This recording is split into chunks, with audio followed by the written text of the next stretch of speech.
ಇತ್ತೀಚೆಗೆ heart attack ಅನ್ನೋದು ಜಾಸ್ತಿ ಆಗ್ತದೆ. ಇವನ್ನೆಲ್ಲ ನಾನು ನನ್ನ ಭಾಷೆನಲ್ಲಿ ಸೋಮಾರಿತನದ ಕಾಯಿಲೆಗಳು ಅಂತ ಹೇಳ್ತೀನಿ. ನೀವೇ ದೇಹನ ದಂಡಿಸ್ಬಿಟ್ಟು ಬೆವರು ಸುರಿಸ್ಬೇಕು, ಅದೇ ಇದಕ್ಕೆ ಪರಿಹಾರ. ಕೋಪ ಬಂದಾಗ BP ಜಾಸ್ತಿ ಆಗುತ್ತೆ. ಬಿಪಿಗೂ ಕೋಪಕ್ಕೂ ಸಂಬಂಧವೇ ಇಲ್ಲ. ಅಧಿಕ ರಕ್ತದೊತ್ತಡಕ್ಕೆ ಮುಖ್ಯವಾದಂತಹ ಕಾರಣ ಉಪ್ಪಲ್ಲ, ಇಟ್ ಈಸ್ ರಾಂಗ್. ಮುಖ್ಯವಾದ ಕಾರಣ ಈಗ ಪ್ರೆಸೆಂಟ್ ಸಿಚುವೇಶನ್ ಅಲ್ಲಿ ಬೊಜ್ಜು. ಎಷ್ಟು ಜನ ಅವರ ಹೈಟ್ ಕರೆಕ್ಟಾಗಿ ತೂಕ ಇದ್ದಾರೆ ಇವಾಗ? 58 ಗ್ರಾಮ್ಸ್ ಹಾರ್ಲಿಕ್ಸ್ ಅಲ್ಲಿ ಇವತ್ತೇ ಹೋಗಿ ಚೆಕ್ ಮಾಡ್ರಿ. ಆ ಹಾರ್ಲಿಕ್ಸ್ ಬಂದ್ಬಿಟ್ಟು ನಿಮ್ಗೆ ಜೂನಿಯರ್ ಹಾರ್ಲಿಕ್ಸ್ ಅಂತೆ, ಸೀನಿಯರ್ ಹಾರ್ಲಿಕ್ಸ್ ಅಂತೆ, ವುಮೆನ್ ಹಾರ್ಲಿಕ್ಸ್ ಅಂತೆ, ಅಂಕಲ್ ಹಾರ್ಲಿಕ್ಸ್ ಅಂತೆ, ಆಂಟಿ ಹಾರ್ಲಿಕ್ಸ್ ಅಂತೆ, ಇವೇ ಆಗ್ಬಿಟ್ಟಿದೆ. What is all that? It is all sugar. ಅದಕ್ಕೆ ಮತ್ತೆ ಸಕ್ಕರೆ ಬೆಲ್ಲ ಹಾಕಿ ಬೇರೆ ಕೊಡ್ತಾ ಇದ್ದೀರಲ್ಲ, ಬೊಜ್ಜು ಬರದಲ್ಲ ಇನ್ನೇನಾಗುತ್ತೆ? Any biscuit for that matter, it is made of 3 important things. ಮೊದಲನೇದು ಮೈದಾ. ನೀವೇನೇ ವೀಟ್ ನಿಮ್ಗೆ ಹಾಕ್ತೀವಿ, ಮಲ್ಟಿಗ್ರೈನು ಎಲ್ಲ ಬೋಗಸ್, ಇದೆಲ್ಲ ಮಾರ್ಕೆಟಿಂಗ್ ಸ್ಟ್ರಾಟಜೀಸ್. ನಾನು ಬೆಳಿಗ್ಗೆಯಿಂದ ರಾತ್ರಿ ತನಕ ಏನೇನ್ ತಿಂದ್ರೆ ಉತ್ತಮ? ಎವ್ರಿ ಡೇ ತಿಂತಕ್ಕಂಥ ಆಹಾರ ಬಹಳ ಬೋರಿಂಗ್ ಆಗಿರಬೇಕು. That is very important. Variety ತಗೋಬೇಡಿ, it is not needed. Keep it very simple. ಯೋಗ ಒಳ್ಳೇದಾ ಅಥವಾ ಜಿಮ್ ಹೋಗೋದು ಒಳ್ಳೇದಾ? So number 1 is strength training, number 2 is cardio, number 3 is yoga. Pranayama is not a physical exercise, it's more of a mental and breathing exercise. Tea ಒಳ್ಳೇದಾ coffee ಒಳ್ಳೇದಾ? Coffee, there is nothing like coffee.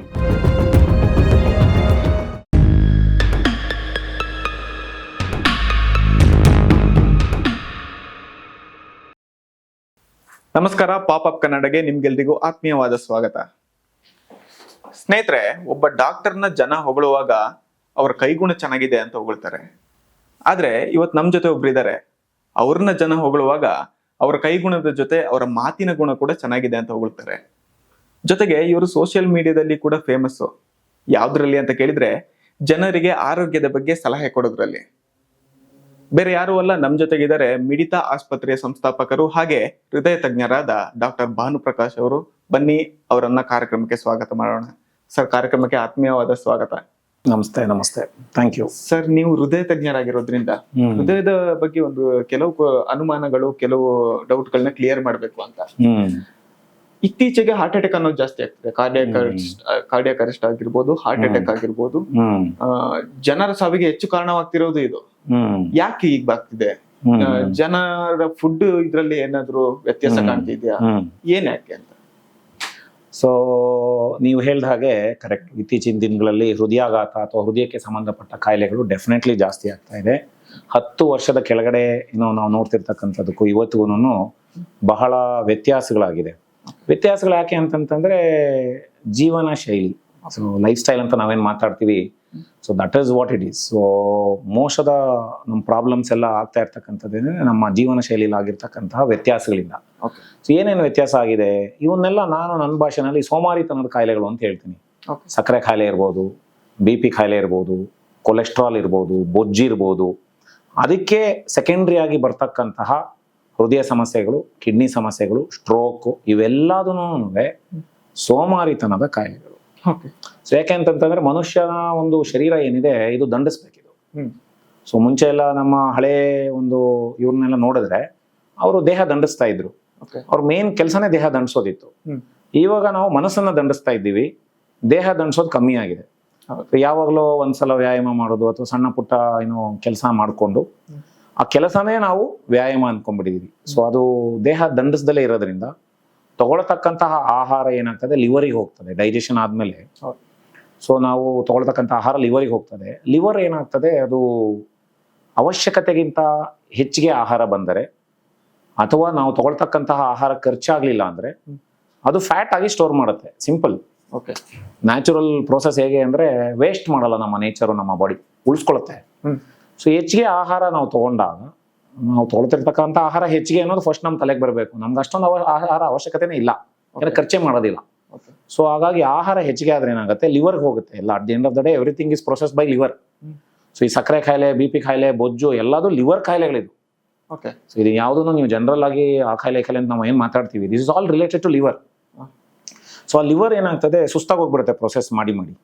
ಹಾಗಾಗಿ extra ಏನು food ಇರ್ತದೆ ಅದು glycogen stores ಆಗುತ್ತೆ. ಅದಾದ್ಮೇಲೆ ಅದಕ್ಕಿಂತನೂ extra ಆದ್ರೆ ನಮ್ಮ ಶರೀರದಲ್ಲಿ ಫ್ಯಾಟ್ ಆಗಿ ಕನ್ವರ್ಟ್ ಆಗುತ್ತೆ. ಈ ಫ್ಯಾಟ್ ಏನೇನೇನೆ ಕಾಲಕ್ರಮೇಣ ಇಯರ್ಸ್ ಟುಗೆದರ್ 10 years 20 years ರಕ್ತನಾಳಗಳಲ್ಲಿ ಕಟ್ಕೊಳ್ತಾ ಹೋಗುತ್ತೆ. ಸೊ ಅದು ಕಸದ ತರ. Cholesterol is what? It's dust. So dust ಧೂಳಿದ್ರೆ ಏನಾಗುತ್ತೆ, ಕಸ ಇದ್ರೆ ಏನಾಗುತ್ತೆ, ಕುಟ್ಕೊಳ್ಳುತ್ತೆ, ಕಟ್ಕೊಳ್ಳುತ್ತೆ, ಕರೆ ಕಟ್ಕೊಳ್ಳುತ್ತೆ. ಅದು ಅಷ್ಟೇನೆ. ಕೊಲೆಸ್ಟ್ರಾಲ್ ರಕ್ತನಾಳದಲ್ಲಿ ಯಾಕೆ ಕಟ್ಕೊಳ್ಳುತ್ತೆ? ಅಧಿಕವಾಗಿದ್ದಾಗ ಕರೆ ತರ ಕಟ್ಕೊಳ್ಳುತ್ತೆ. ಶುಗರ್ ಜಾಸ್ತಿ ಇದ್ರೆ ಅದು ಅಷ್ಟೇ ಕರೆ ತರ ಕಟ್ಕೊಳ್ಳುತ್ತೆ. ಕೊಲೆಸ್ಟ್ರಾಲ್ ಜಾಸ್ತಿ ಇದ್ರೆ ಅದು ಕರೆ ತರ ಕಟ್ಕೊಳ್ಳುತ್ತೆ. ಸೊ ಇದೆಲ್ಲ ಕಸದ ತರ. ನಾವನ್ನ ಕ್ಲೀನ್ ಮಾಡಬೇಕು. ಕ್ಲೀನ್ ಮಾಡೋದಿಲ್ಲ ನಾವು. ಸೊ ಬೇರೆದಕ್ಕೆಲ್ಲ ವ್ಯಾಕ್ಯೂಮ್ ಕ್ಲೀನರ್ ಇರ್ತದೆ, ಕಸಪೊರಕೆ ಇರ್ತದೆ, ಕ್ಲೀನ್ ಮಾಡ್ತೀರಾ. ಶರೀರನ ಹೆಂಗೆ ಕ್ಲೀನ್ ಮಾಡ್ತೀರಾ? ಅದಕ್ಕೇನೋ ಮೆಡಿಸಿನ್ ಇಲ್ಲ, ಏನೋ ಒಂದು ಎಕ್ವಿಪ್ಮೆಂಟ್ ಇಲ್ಲ, ಅದು ಇದ್ದಿದ್ರೆ ಬಂದ್ಬಿಡೋದು ಇಷ್ಟೊತ್ತಿಗೆ. It doesn't work that way. ನೀವೇ ದೇಹನ ದಂಡಿಸ್ಬಿಟ್ಟು ಬೆವರು ಸುರಿಸ್ಬೇಕು. ಅದೇ ಇದಕ್ಕೆ ಪರಿಹಾರ.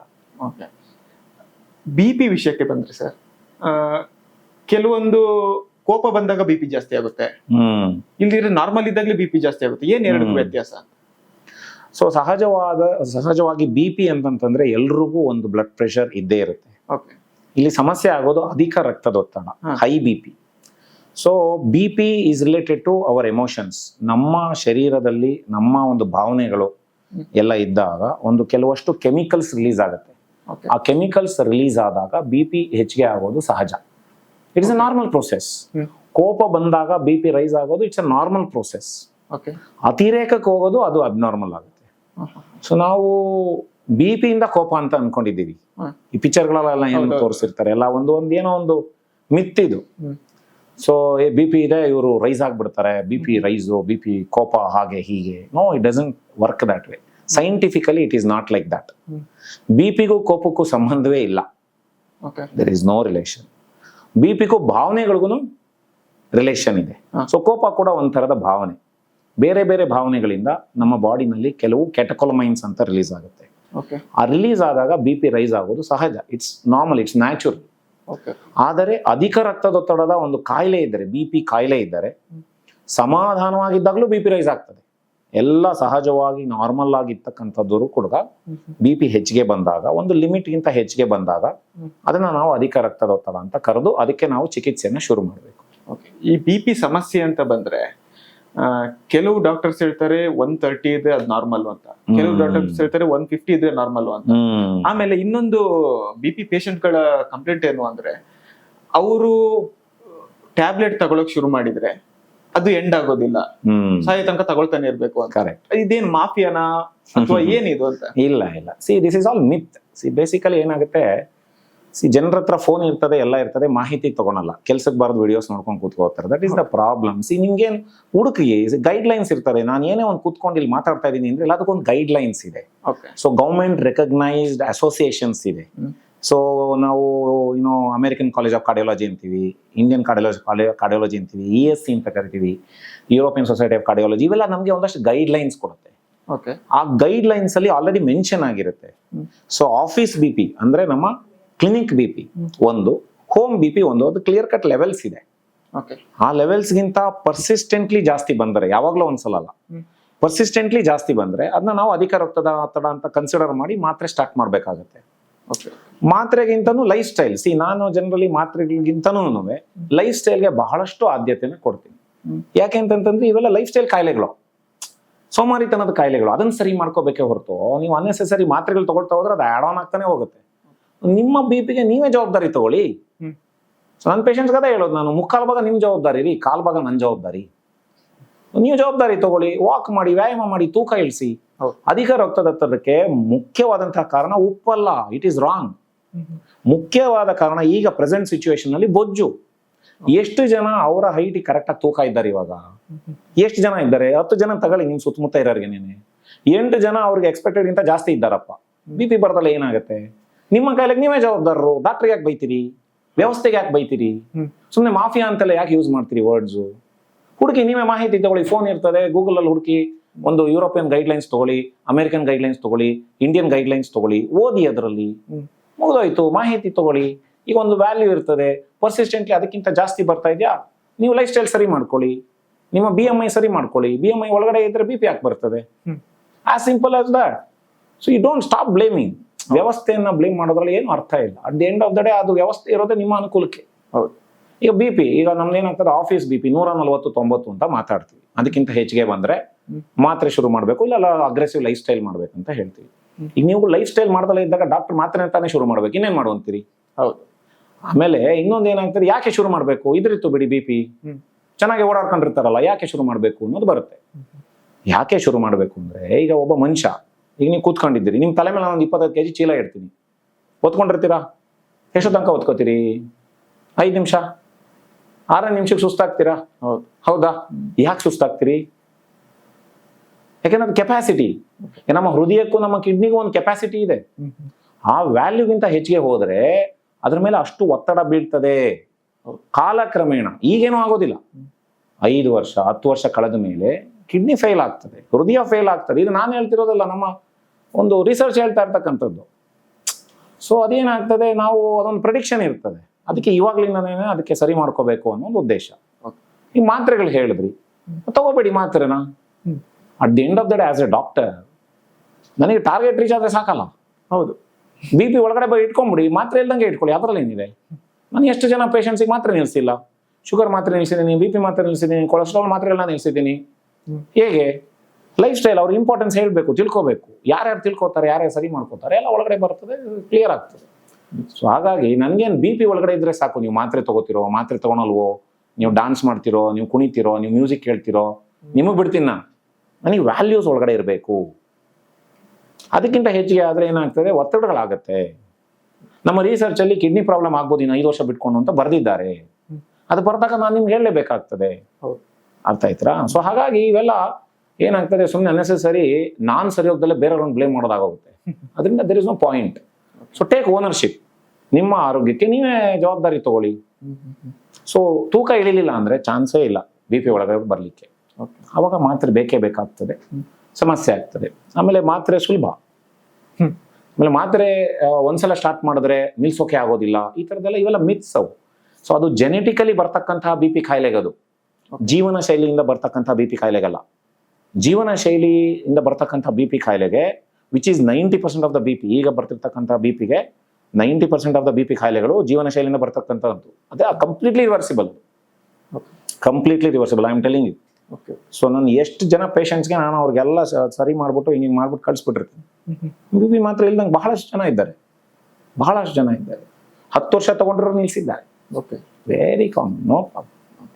ಇನ್ನು ಸಣ್ಣ ಮಕ್ಕಳ ವಿಚಾರಕ್ಕೆ ಬಂದ್ರೆ ಸರ್, ಸಣ್ಣ ಮಕ್ಕಳಿಗೆ ಹಾರ್ಟ್ ಅಟ್ಯಾಕ್ ಎಲ್ಲ ಆಗುತ್ತೆ, BP ಪ್ರಾಬ್ಲಮ್ ಎಲ್ಲ ಸಣ್ಣ ಮಕ್ಕಳಿಗೆ ಬರುತ್ತೆ. ಹೌದು. ಅದ್ರ ಜೊತೆ ಇನ್ನೊಂದ್ ಕಡೆ ನೋಡೋದಾದ್ರೆ ಎಲ್ಲ ಔಟ್ಡೋರ್ ಗೇಮ್ಸ್ ಬಿಟ್ಟು ಇಂಡೋರ್ ಗೇಮ್ಸ್ಗೆ ಮಕ್ಕಳು ಕಾನ್ಸಂಟ್ರೇಟ್ ಮಾಡಕ್ ಶುರು ಮಾಡಿದ್ದಾರೆ. ಅವರಿಗೆ ಕಬಡ್ಡಿ ಅಂದ್ರೆ ಏನು ಅಂತಾನೆ ಗೊತ್ತಿಲ್ಲ, ಲಗೋರಿ ಏನು ಅಂತ ಗೊತ್ತಿಲ್ಲ. ಇಂಥ ಗೇಮ್ಸ್ ಅಲ್ಲಿ ಇನ್ವಾಲ್ವ್ ಆಗೋದ್ರಿಂದ ಅವರ ಹೆಲ್ತ್ ಬಗ್ಗೆ ಏನಾದ್ರು ಪರಿಣಾಮ ಬೀರುತ್ತಾ ಅಂತ? ಈಗ ಮಕ್ಕಳು ಅಂತಂದ್ರೆ, ಮಕ್ಕಳು ಇಸ್ ಅ ಬಿಗ್ ಟಾಪಿಕ್. ತುಂಬಾ ಇದ್ರ ಬಗ್ಗೆ ಮಾತಾಡ್ತಾ ಹೋದ್ರೆ ಸಂಜೆನೆ ಆಗೋಗುತ್ತೆ ನನ್ನ ಲೆಕ್ಕದಲ್ಲಿ.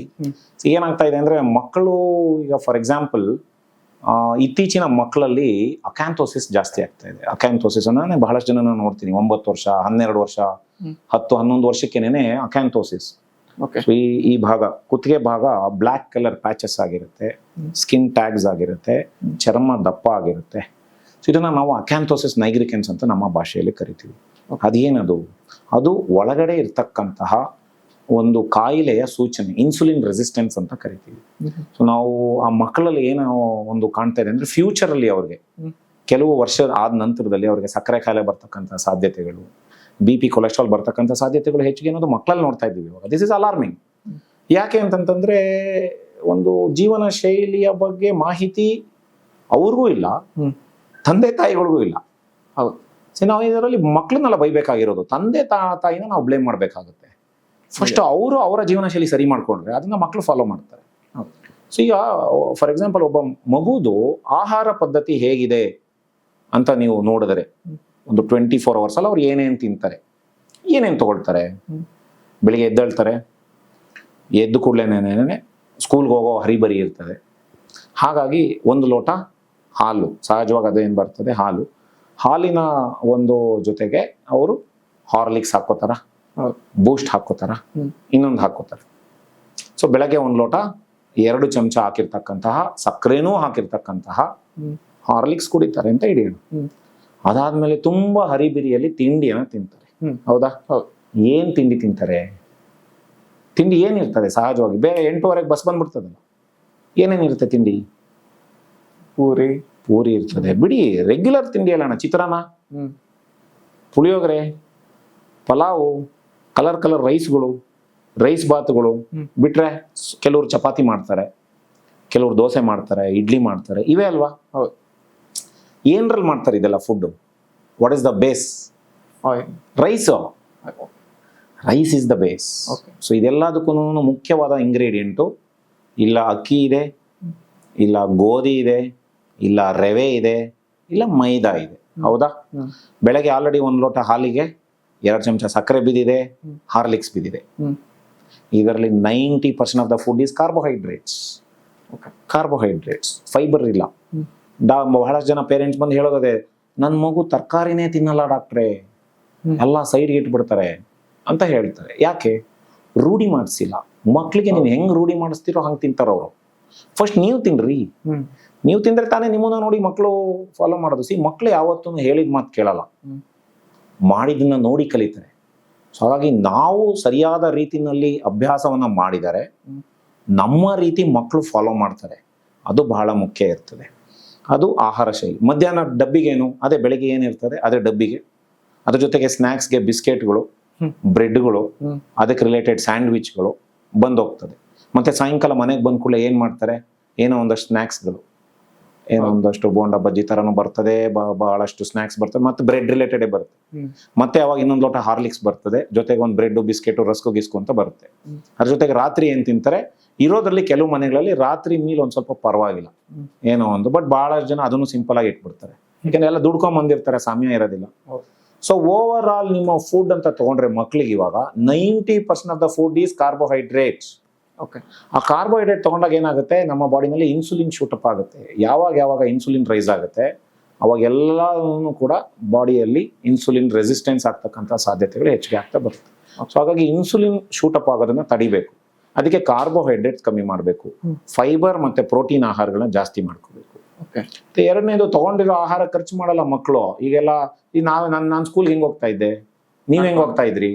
ನಡ್ಕೊಂಡು ಹೋಗ್ತಾ ಇದ್ರಿ, ಇಲ್ಲ ಸೈಕಲ್ ತುಳ್ಕೊಂಡು ಹೋಗ್ತಾ ಇದ್ರಿ? ಹೌದಾ? ಈಗ ಹೆಂಗ್ ಹೋಗ್ತಾರೆ? ಮನೆ ಮುಂದೆ ಬಸ್ ಬರುತ್ತೆ, ಟಕ್ ಅಂತ ಹತ್ತುತ್ತಾರೆ, ಸ್ಕೂಲ್ಗೆ ಹೋಗ್ತಾರೆ. ಪ್ರೇಯರ್ಗೂ ನಿಲ್ಸಲ್ಲ ಬಹಳ ಜನ ಮಕ್ಕಳು, ಅಲ್ಲೇ ಕೂತ್ಕೊಂಡ್ಬಿಟ್ಟು ಹಂಗೇನೋ ಕ್ವೈಟ್ ಟೈಮ್ ತರನೇನೋ ಮಾಡ್ಬಿಟ್ಟು ಸ್ಟಾರ್ಟ್ ಕ್ಲಾಸ್ಗಳೆಲ್ಲ. ಯಾವಾಗಲೂ ಒಂದು 20 ನಿಮಿಷನೋ ಅರ್ಧ ಗಂಟೆನೋ ಗೇಮ್ಸ್ ಪೀರಿಯಡ್ ಅಂತ ಮಾಡ್ತಾರೆ. ಗೇಮ್ಸ್ ಪೀರಿಯಡ್ ಅಲ್ಲೂ ಏನ್ ಮಾಡ್ತಾರೆ? ಮೇನ್ಲಿ ಸ್ವಲ್ಪ indoor games, laptop related games ಎಲ್ಲ ಆಡಿಸ್ಬಿಡ್ತಾರೆ. ಬಟ್ ಗ್ರೌಂಡ್ ಬಹಳಷ್ಟು ಸ್ಕೂಲ್ಗಳಲ್ಲಿ ಇಲ್ವಲ್ಲ. ಹೌದು, ಗ್ರೌಂಡೇ ಇಲ್ಲ ಸ್ಕೂಲಲ್ಲಿ, ಎಲ್ಲಿಂದ ಆಡಿಸ್ತಾರೆ ಪಾಪ ಅವರು? ಸೊ ಅದಾದ್ಮೇಲೆ ಮನೆಗೆ ಬರ್ತಾರೆ, ಮನೆಗೆ ಬಂದ್ಮೇಲೆ ಹೋಮ್ವರ್ಕ್ಗಳು ಸ್ಟಾರ್ಟ್ ಆಗುತ್ತೆ. ಸೊ ಪಾಪ ಪೇರೆಂಟ್ಸ್ ಇನ್ನೊಂದು ಅರ್ಧ ಅಷ್ಟು ಟೆನ್ಷನ್, ಆ ಹೋಮ್ವರ್ಕ್ ಮತ್ತೆ ಊಟ ಮಾಡೋ, ಮತ್ತೆ ಮಲ್ಕೊ, ಮತ್ತೆ ಬೆಳಿಗ್ಗೆ. This is a routine for 10 years 15 years.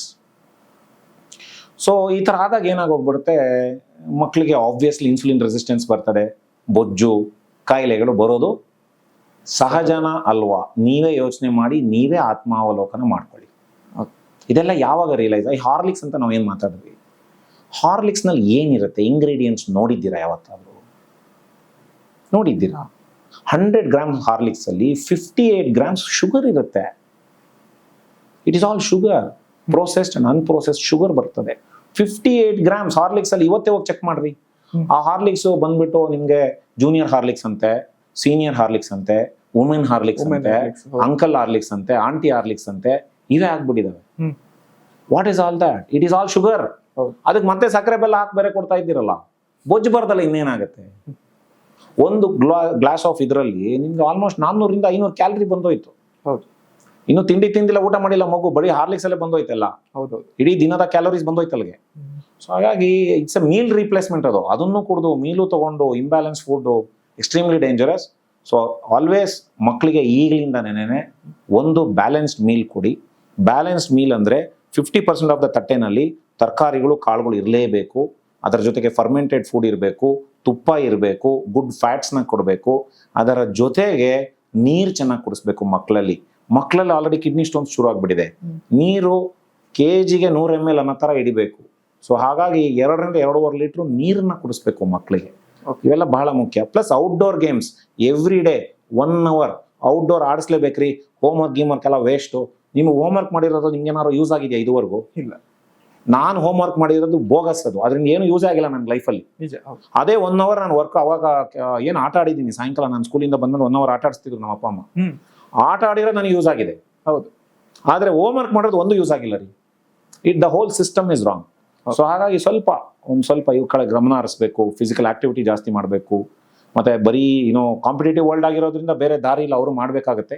But ಇರೋದ್ರಲ್ಲಿ ಸ್ವಲ್ಪ ಆರೋಗ್ಯದ ಕಡೆ ಗಮನ ಹರಿಸೋದು ಬಹಳ ಮುಖ್ಯ. ಸರ್, ಈ ಫುಡ್ ಸಿಸ್ಟಮ್ ಬಂದ್ರೆ ಎಷ್ಟು ಹದಗೆಟ್ಟು ಹೋಗಿದೆ ಅಂದ್ರೆ, ಹೆಣ್ಣು ಮಕ್ಕಳು ಸಣ್ಣ ವಯಸ್ಸಲ್ಲೇ ಮೆಚೂರ್ ಆಗ್ತಿದ್ದಾರೆ.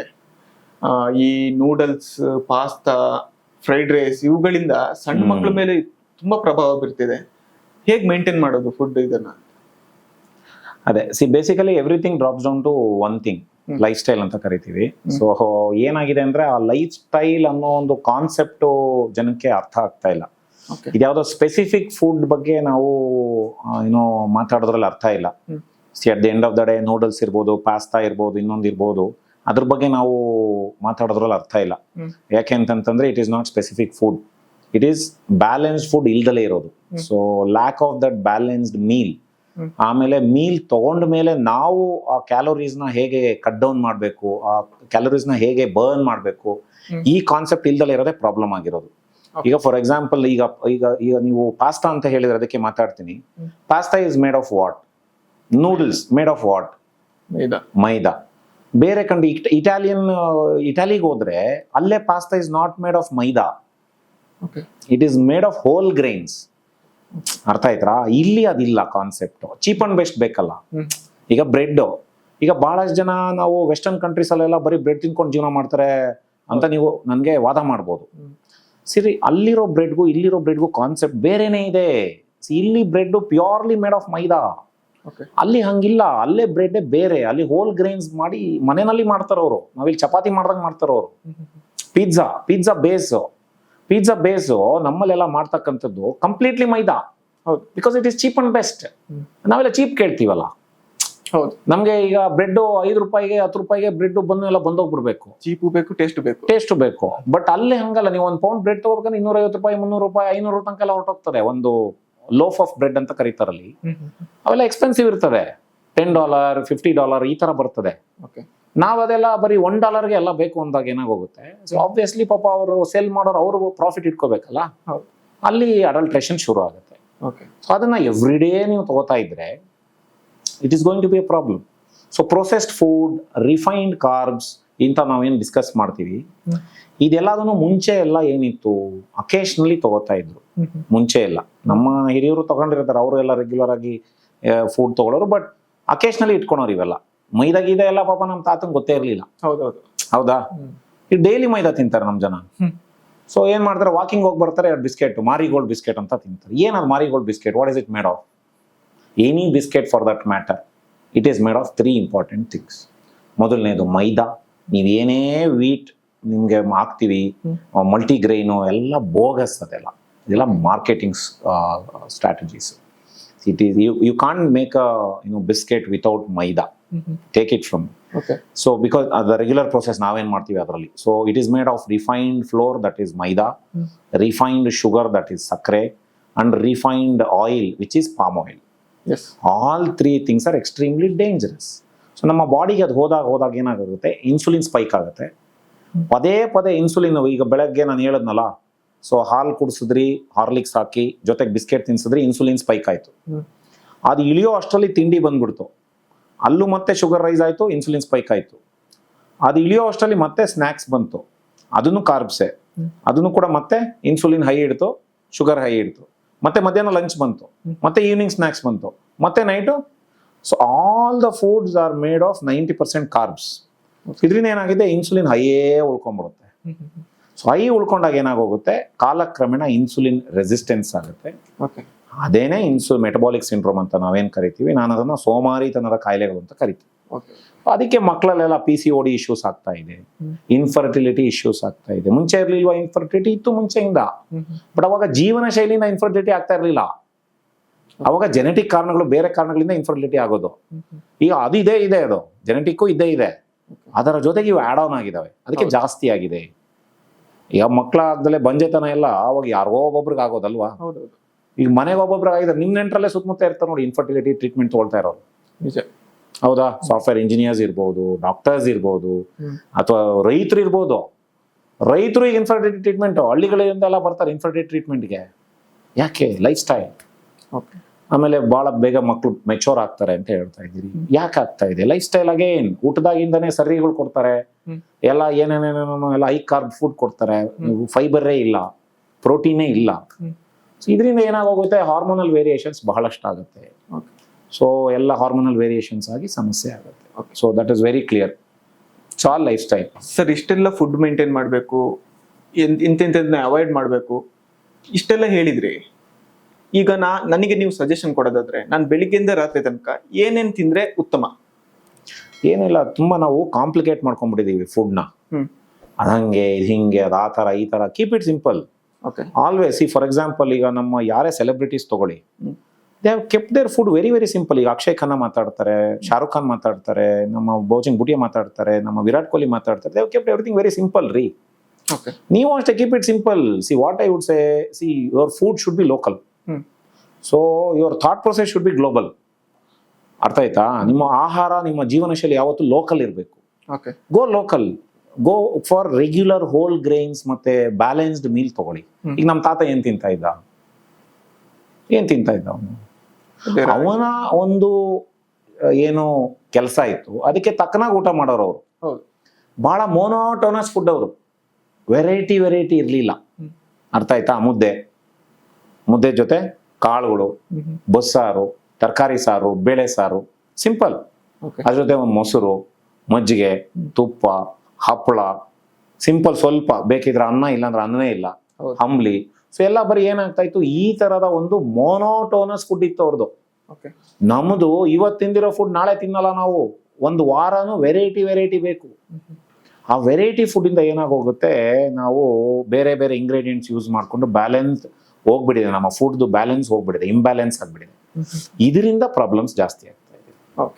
ಸೊ ಅದಾಗಿ ಕೀಪ್ ಇಟ್ ಸಿಂಪಲ್. ಈಗ ಬೆಳಗ್ಗೆ ಯಾವುದೇ ಮೀಲ್ ನೀವು ತಗೊಂಡ್ರು ಒಂದು ತಟ್ಟೆನಲ್ಲಿ, ಒಂದು ಓವರ್ ಆಲ್ 24 hours ಅಲ್ಲಿ ನೀವು ಏನು ಖರ್ಚು ಮಾಡ್ತೀರಾ ಆ ಖರ್ಚಿಗೆ ಅನುಗುಣವಾಗಿ ಡಿವೈಡ್ ಮಾಡ್ಕೋಬೇಕು. ಕ್ಯಾಲೋರೀಸ್ ಕೌಂಟ್ ಅಂತ ಇಡಬೇಕು. ಈಗ ನೀವು ಕೇಳ್ಬೋದು, ಏನ್ ಡಾಕ್ಟರ್ ನಮ್ಮ ತಾತ ಇದನ್ನೆಲ್ಲ ಮಾಡ್ತಾ ಇರಲಿಲ್ಲ, ನೀವೇನು ಹೊಸದಾಗಿ ಎಲ್ಲ ಕ್ಯಾಲೋರಿ ಕೌಂಟು ಅದು ಇದು ಪ್ರೋಟೀನು ಗೀಟೀನು ಅಂತೆಲ್ಲ ಮಾತಾಡ್ತಾ ಇದ್ದೀರಾ? ನಮ್ಮ ತಾತಂಗವೆಲ್ಲ ಏನು ಕಾನ್ಸೆಪ್ಟ್ ಇರಲಿಲ್ಲ. ಅವನಿಗೆ ಕಾನ್ಸೆಪ್ಟ್ ಯಾಕೆ ಇರಲಿಲ್ಲ ಅಂತಂತಂದ್ರೆ, ಅವನಿಗೆ ಅದು ಬೇಕೇ ಆಗಿರಲಿಲ್ಲ. ತಿನ್ನೋದಕ್ಕಿಂತ ಜಾಸ್ತಿ ಖರ್ಚು ಮಾಡೋರು. ಈಗ ನಮ್ದು ಖರ್ಚೇ ಇಲ್ಲ, ಬರೀ ತಿನ್ನೋದಾಗಿದೆಯಲ್ಲ. ಸೊ ಇದರಿಂದ ಏನಾಗ್ತಾ ಇದೆ, ಫುಡ್ ಇಂಬ್ಯಾಲೆನ್ಸ್ ಆಗಿರೋದ್ರಿಂದ ನಾವು ಲೆಕ್ಕಾಚಾರ ಹಾಕ್ಬೇಕಾಗಿದೆ. ಇದನ್ನು ಲೆಕ್ಕಾಚಾರ ಹಾಕಿ ತಗೋಬೇಕಾಗಿದೆ. ಸೊ ಹಾಗಾಗಿ ಏನು ನಾವು ರೆಗ್ಯುಲರ್ ಬಹಳಷ್ಟು ದಣವಾಗದಲ್ಲೇ ಇರ್ತಕ್ಕಂಥ ಕೆಲಸಗಳು ಏನು ನಮ್ಮವೆಲ್ಲ ಇದಾವೆ, ಆಫೀಸ್ ಕೆಲಸಗಳು, ಇದಕ್ಕೆಲ್ಲ ನಮ್ಗೆ ಎಷ್ಟು ಒಂದು 1400 ಇಂದ 1500 ಕ್ಯಾಲರಿ ಮುಗ್ದೋಗ್ತದೆ. ನೀವು ನಂಬ್ತಿರೋ ಇಲ್ಲ, ಒಂದು ಮುದ್ದೆ ಊಟದಲ್ಲಿ 1000 ಕ್ಯಾಲರಿ ಇರುತ್ತೆ. 3 ಹೊತ್ತು ತಿಂದ್ರೆ ನಿಮ್ಗೆ 2,500 ಇಂದ 3,000 ಕ್ಯಾಲರಿ ಬಂದೋಯ್ತು. ಖರ್ಚು ಮಾಡೋದೆಲ್ಲಿ? ಇವೆಲ್ಲ ಲೆಕ್ಕಾಚಾರ, ಇವೆಲ್ಲ ನೀವೇ ಲೆಕ್ಕಾಚಾರ ಹಾಕಿ. ಮುದ್ದೆ ಯಾರು ತಿನ್ನೋರು ಚೆನ್ನಾಗಿ ಬೆಳಗಿಂದ ಸಾಯಂಕಾಲದವರೆಗೂ ಅಲ್ವಾ? ಬಿಕಾಸ್ ಅದರಲ್ಲಿ ಒಂದು ಹೈ ಕ್ಯಾಲೋರಿ ಫುಡ್ ಅದು. Mudde is high calorie. Low calorie ಅನ್ಕೋಬೇಡಿ ನೀವು, ಅದ್ರಲ್ಲಿ ಶಕ್ತಿ ಜಾಸ್ತಿ. ಈಗ ನೀವು ಶಕ್ತಿನ ಜಾಸ್ತಿ ತಗೊಂಡ್ಬಿಟ್ಟು ಒಳಗಡೆ ಖರ್ಚು ಮಾಡ್ಲಿಲ್ಲ ಅಂತಂತಂದ್ರೆ ಅದು ಎಲ್ಲಿಗೆ ಹೋಗ್ಬೇಕು? Energy can only be transferred, it cannot be destroyed.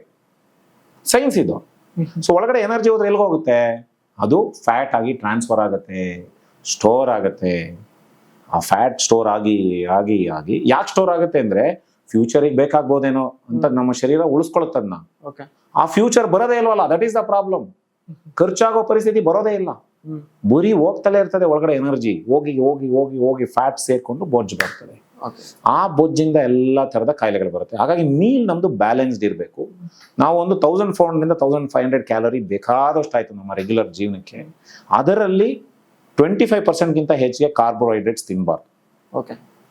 ಒಂದು 25% ಗಿಂತ ಕಮ್ಮಿ ಅದು ಇಟ್ಕೊಂಡು 25% ಕಾಲ್ ಭಾಗ ಪ್ರೋಟೀನ್ ಇಟ್ಕೊಳ್ಳಿ. ಕಾಳುಗಳು, ಬೇಳೆಗಳು, ಸೊಪ್ಪು, ತರಕಾರಿಗಳು. ಕಾರ್ಬೋಹೈಡ್ರೇಟ್ ಅಂದ್ರೆ ಏನಿದು? ಕಾರ್ಬೋಹೈಡ್ರೇಟ್ ಅಂತಂತಂದ್ರೆ ನಿಮ್ಗೆ ಅಕ್ಕಿ, ಧಾನ್ಯಗಳು, ಏಕದಳ ಧಾನ್ಯಗಳು, ಅಕ್ಕಿ, ಗೋಧಿ, ರವೆ, ಮೈದಾ, ರಾಗಿ, ಇವೆಲ್ಲ ಏಕದಳ ಧಾನ್ಯಗಳು. ಅದು ಕಾಲ್ ಭಾಗ ಇರಲಿ. ಇನ್ನ ಕಾಲ್ ಭಾಗ ದ್ವಿದಳ ಧಾನ್ಯಗಳು ಮತ್ತೆ ಇವೇನು ಕಾಳುಗಳು ಅಂತ ನಾವು ಮಾತಾಡ್ತೀವಿ, ಬೇಳೆಗಳು ಮತ್ತೆ ಕಾಳುಗಳು ಕಾಲ್ ಭಾಗ ಇರಲಿ. ಇನ್ನ ಕಾಲ್ ಭಾಗ ನಿಮ್ಗೆ ಬೇರೆ ತರದಾದಂತಹ ಒಂದು ನಾರಿಗೆ ಸಂಬಂಧಪಟ್ಟಿರ್ತಕ್ಕಂಥ ಆಹಾರಗಳು, ತರಕಾರಿಗಳು ಮತ್ತೆ ಹಣ್ಣುಗಳು ಅದು ಬರಬೇಕು. ಇನ್ನೊಂದು ಕಾಲ್ ಭಾಗದಲ್ಲಿ ನಿಮಗೆ ಫ್ಯಾಟ್ಸ್, ಗುಡ್ ಫ್ಯಾಟ್ಸ್ ಮತ್ತೆ ಫರ್ಮೆಂಟೆಡ್ ಫುಡ್ ಈ ಥರದ್ದೆಲ್ಲ ಮಾಡ್ಕೋಬೇಕು. ಪ್ರತಿ ಮೀಲು ಹಿಂಗೆ ಇರಬೇಕು. ಆಮೇಲೆ ಬಹಳ ಬೋರಿಂಗ್ ಇರ್ಬೇಕು ನಮ್ಮ ಆಹಾರ, ಎಕ್ಸೈಟಿಂಗ್ ಇರಬಾರ್ದು. ಎವ್ರಿ ಡೇ ತಿಂತಕ್ಕಂಥ ಆಹಾರ ಬಹಳ ಬೋರಿಂಗ್ ಆಗಿರಬೇಕು. That is very important. Variety ತಗೋಬೇಡಿ, it is not needed. Keep it very simple. So ಅದರಿಂದ ಏನಾಗುತ್ತೆ, ನಮ್ಮ ಬಾಡಿ ಮೆಟಬಾಲಿಸಮ್ನ ಒಂದು ಸ್ಟೆಬಿಲೈಸ್ ಮಾಡ್ಕೊಂಡ್ಬಿಡುತ್ತೆ. ನೀವು ಒಂದಿನ ಪೂರಿ ತಿನ್ಬಿಟ್ಟು, ಇನ್ನೊಂದಿನ ಚಿತ್ರಾನ್ನ ತಿನ್ಬಿಟ್ಟು, ಇನ್ನೊಂದಿನ ಮತ್ತೇನೋ ತಿಂದ್ರೆ ಅದರಿಂದ ಇಂಬ್ಯಾಲೆನ್ಸ್ ಜಾಸ್ತಿ ಆಗುತ್ತೆ. ಬಾಡಿ ರೆಡಿ ಇರಲ್ಲ ಅದನ್ನೆಲ್ಲ ಹ್ಯಾಂಡಲ್ ಮಾಡೋಕ್ಕೆ. ವಾರಕ್ಕೊಂದಿನ ಮಾಡಿ, but on a daily basis, at least 6 days a week, keep it very simple. Okay. ಈಗ ಅಕ್ಷಯ್ ಖಾನ್ ಅಂತ ಹೇಳಿದ್ರೆ ಅವ್ರು ಏನ್ ತಿಂತಾರೆ ಗೊತ್ತಾ? ದಾಲ್ ಚಾವಲ್ ಅಷ್ಟೇ, ದಾಲ್ ರಾಜ್ಮಾ ಅಷ್ಟೇ. ಸೊ ಏನಾಗ್ತದೆ, ದಾಲು ಚಾವಲ್ ಅಂತಂತಂದ್ರೆ ಅಕ್ಕಿ ಮತ್ತೆ ಬೇಳೆ ಸಾರು ಅಷ್ಟೇ, ಸಿಂಪಲ್. ಅದ್ರ ಜೊತೆಗೆ ಅವರು ಒಳ್ಳೆ ಫ್ಯಾಟ್ಸ್ ಹಾಕೋತಾರೆ, ಒಳ್ಳೆ ಪ್ರೋಟೀನ್ ಹಾಕೋತಾರೆ, ಅದ್ರ ಜೊತೆ ಚಿಕನ್ ಹಾಕೋತಾರೆ, ಮೊಟ್ಟೆ ಹಾಕೋತಾರೆ. ಚಿಕನ್ ನಾನ್ ವೆಜ್ ಒಳ್ಳೇದಾ? ಬಾರಿ ಒಳ್ಳೇದು. ಯಾಕೆ ಒಳ್ಳೇದಲ್ಲ ಅದು? ಓಕೆ. ಯಾಕೆ ಅನ್ಕೊಂಡಿದ್ದಾರೆ ಎಲ್ಲರೂ ಕೆಟ್ಟದು ಅಂತ? ಯಾಕೆ ವೆಜಿಟೇರಿಯನ್ಸ್ ತಿನ್ನಲ್ಲ ಅದಕ್ಕೆ ನಾನ್ ವೆಜ್ ಬ್ಯಾಡ್ ಅಂತನಾ? It is not like that. See at the end of the day meal should be balanced ಅಷ್ಟೇ. Okay. See you don't look at, see ನಮ್ ಲಿವರು ಚಿಕನ್ ಅಂತ ನೋಡೋದೇ ಇಲ್ರಿ. ಅದು ಬರೀ ನಮ್ಮ ಬಾಯಿ ಅಷ್ಟೇ ನೋಡೋದು. ಅದನ್ನ ನಮ್ಮ ಕರುಳು ಮತ್ತೆ ಲಿವರ್ ಎಲ್ಲ ಪ್ರೋಟೀನ್ ಅಂತ ನೋಡುತ್ತೆ. ಹೌದು. It's good for health. Why is it bad? ಬರೀ ನಿಮ್ಮ ಬಾಯಿ, ನಿಮ್ಮ ಮನಸ್ಸಷ್ಟೇನೆ ಅದನ್ನ ಚಿಕನ್ನು, ಮಟನ್ನು, ಎಗ್ಗು ಅಂತ ನೋಡುತ್ತೆ. ಹೊಟ್ಟೆ ನೋಡೋದಿಲ್ರಿ. ಹೊಟ್ಟೆಗೆ it looks it the food in a different way. ಅದು ಬೈ ಪ್ರಾಡಕ್ಟ್ ಏನ್ ಬರುತ್ತೆ ಅನ್ನೋದ್ರ ಮೇಲೆ ಡಿಪೆಂಡ್ ಆಗುತ್ತೆ ಅಷ್ಟೇ. ಅದು ಇದರಿಂದ ಗ್ಲೂಕೋಸ್ ಬರ್ತಾ ಇದೆಯಾ, ಇದರಿಂದ ನನಗೆ ಪ್ರೋಟೀನ್ ಆಗಿ ಅಮಿನೋ ಆಸಿಡ್ಸ್ ಬರ್ತಾ ಇದೆಯಾ, ಇದರಿಂದ ವೈಟಮಿನ್ಸ್ ಬರ್ತಾ ಇದೆಯಾ, ಇದರಿಂದ ಫೈಬರ್ ಬರ್ತಾ ಇದೆಯಾ, ಇದರಿಂದ ಫ್ಯಾಟ್ಸ್ ಬರ್ತಿದ್ಯಾ ಅಂತ ಅಷ್ಟೇ ನೋಡೋದು. ಅದು ಏನನ್ನ ತಿನ್ನಿ, ಅದು ನಿಮ್ಮ ಅನುಕೂಲ. ಅದು it doesn't matter. It's all medically ನಾನು ಹೇಳ್ತಾ ಇರೋದು. C socially it's a different thing, ನಿಮ್ಮ ಒಂದು ethically it's a different thing, it's your practice. But at the end of the day meal should be balanced. So ನಾನೇನು ಹೇಳಿದೆ, chicken ನೀವು ಹೇಳ್ತಿದ್ದೀರಿ, non veg ಹೇಳ್ತಾ ಇದ್ದೀರಿ, 25% ಅಲ್ಲಿ ಇಟ್ಕೊಳ್ಳಿ, ಪ್ರೋಟೀನ್ ಕೆಟಗರಿನಲ್ಲಿ ಇಟ್ಕೊಳ್ಳಿ. ಅರ್ಥ ಆಯ್ತಾ? ಸೊ ಬ್ಯಾಲೆನ್ಸ್ಡ್ ಇರಬೇಕು ಮೀಲು ನಮ್ದು. ಯಾಕೆ ಈಗ for example say mutton biryani, chicken biryani ಅಂತ ನಾವು ಮಾತಾಡ್ತೀವಲ್ವಾ, the problem with chicken biryani is not the chicken, it is the rice with the chicken. ಅದಕ್ಕೆ ಹಾಕಿರೋ butter, that is the problem, not the chicken. Don't blame the chicken or mutton in non vegetarian, you blame the food along with that. ಅರ್ಥ ಆಯ್ತಾ? So ಈಗ ನೀವು chicken ತಗೊಂಡ್ರಿ ಅಂದ್ರೆ ಅದಕ್ಕಿಂತ double fibre ತಿನ್ಬೇಕು, ಸಲಾಡ್ ತಿನ್ಬೇಕು. 100 ಗ್ರಾಮ್ ಚಿಕನ್ ತಿಂದ್ರೆ 200 ಗ್ರಾಮ್ ನೀವು ಅಲ್ಲಿ ಸಲಾಡ್ ತಿನ್ಬೇಕು, 200 ಗ್ರಾಮು ರೈಸ್ ತಿನ್ನೋದಲ್ಲ.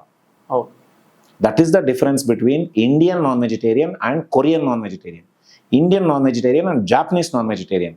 3 ಹೊತ್ತು ತಿಂತಾರಪ್ಪ ಅವರು. ಯಾಕಂದ್ರೆ ಅಷ್ಟು ಹೆಲ್ದಿ ಇದ್ದಾರೆ ಅವರು. They eat non vegetarian with salads, not with rice. Rice ತಿಂದ್ರು ಇಷ್ಟೇ. ರೈಸಲ್ಲೂ ಡಿಫ್ರೆಂಟ್ ಇದು ಇದೆ, ಸೋನಾ ಮಸೂರಿ ಇರ್ಬೋದು, ಅದಕ್ಕಿಂತ ಸೊಸೈಟಿಲಿ ಸಿಗುತ್ತಲ್ಲ ಆ ರೈಸ್ ಬೆಟರ್ ಅನ್ಸುತ್ತೆ. See at the end of the day I am not a big fan of rice. Okay, why? Because any rice you take, it will raise my glucose, it will raise my insulin. Any rice you take, everything is the same, 5% difference ಅಷ್ಟೇ. 5% fiber ಇದರಲ್ಲಿ ಇರುತ್ತೆ, 5% fiber polished rice ಅಲ್ಲಿ ಇರಲ್ಲ ಅಷ್ಟೇ. That is the only difference. But 90 to 95% of any rice is sugar. I see rice as sugar. Simple. Actually, rice is far dangerous than sugar, if you ask me. Why, doctor? ನೀವು ಹೇಳಿ ಯಾಕಿರ್ಬೋದು? Carbohydrate. 2 carbohydrate. Why rice is more dangerous than sugar? You tell me. ಯಾಕೆ ಗೊತ್ತಾ? ಸಕ್ಕರೆ ಎಷ್ಟು ತಿಂತೀರಿ? 1 spoon. 2 spoon. Rice ಎಷ್ಟು ತಿಂತೀರಿ? 1 ತಟ್ಟೆ. Quantity.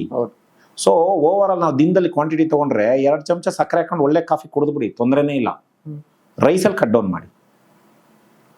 ಹೌದಾ? So that is how you should balance. So rice is more dangerous because quantity ಜಾಸ್ತಿ ಆಗ್ತದೆ. ಸೊ ಹಾಗಾಗಿ ನಮ್ಮ ಪ್ರಾಬ್ಲಮೇ ರೈಸ್ ರೀ.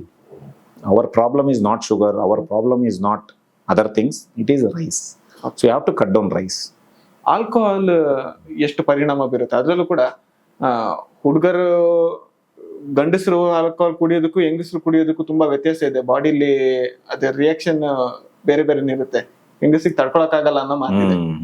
ಸೊ ಹೌದಾ? ಒಂದು ಇಲ್ಲಿವರೆಗೂ ಎಲ್ಲ ಏನ್ ಅನ್ಕೊಂಡಿದ್ರು ಅಂತಂದ್ರೆ some amount of alcohol is okay for heart. Alcohol ತಗೊಂಡ್ರೆ ಹಾರ್ಟಿಗೆ ಬಾರಿ ಒಳ್ಳೇದಂತೆ, ಕೊಲೆಸ್ಟ್ರಾಲ್ ಕರಗಿಸ್ಬಿಡುತ್ತಂತೆ, ಹಾರ್ಟ್ ಅಟ್ಯಾಕ್ ಬರಲ್ವಂತೆ, ಕೋವಿಡ್ ಬರಲ್ವಂತೆ, ಈ ತರದೆಲ್ಲ ಏನೇನೋ ನಾನ್ ಸ್ಪೆಸಿಫಿಕ್ ಮಿತ್ಸ್ ಇತ್ತು. ಮೊನ್ನೆ last year 2024 February our WHO World Health Organization gave a statement saying that no amount of alcohol is safe to drink both for men and women. Close. Okay. No more discussion on this. Okay. But ಒಂದು ನಮ್ಮಲ್ಲಿ social drinking ಅಂತ ಬಂದ್ಬಿಟ್ಟಿದೆ. ಆ social drinking ಯಾವ ಲೆವೆಲ್ಗೆ ಹೋಗ್ಬಿಟ್ಟಿದೆ ಅಂತಂತಂದ್ರೆ ಈಗ ಅದು ಸೋಷಿಯಲೈಸಿಂಗ್ ಅಂತ ಹೇಳಿ ಡೈಲಿ ಬೇಸಿಸ್ ಆಗೋಗ್ಬಿಟ್ಟಿದೆ. ಸೋಷಿಯಲ್ ಡ್ರಿಂಕಿಂಗೂ ಕೂಡ ಡೇಂಜರಸ್ ಅನ್ನೋದು ವೆರಿ ಕ್ಲಿಯರ್. ಹೆಣ್ಣು ಮಕ್ಕಳಲ್ಲಿ ಆಲ್ಕೋಹಾಲ್ನ ಈಗೆಲ್ಲ ಹೆಣ್ಣು ಮಕ್ಕಳದ್ದು ಜಾಸ್ತಿ ಆಗಿದೆ ಅಲ್ವಾ. So women drinking alcohol has gone up like crazy, multifold. It is become a fashion. So alcohol ಯಾವುದೇ ರೀತಿ ಇದ್ರೂ ಸಹಿತ ವಿಮೆನ್ನಲ್ಲಿ it causes more damage because ಅದನ್ನ ಪ್ರೋಸೆಸ್ ಮಾಡ್ತಕ್ಕಂಥ ಎನ್ಸೈಮ್ಸು ನಮ್ಮ ಹೆಣ್ಮಕ್ಳಲ್ಲಿ ಕಮ್ಮಿ ಇರುತ್ತೆ.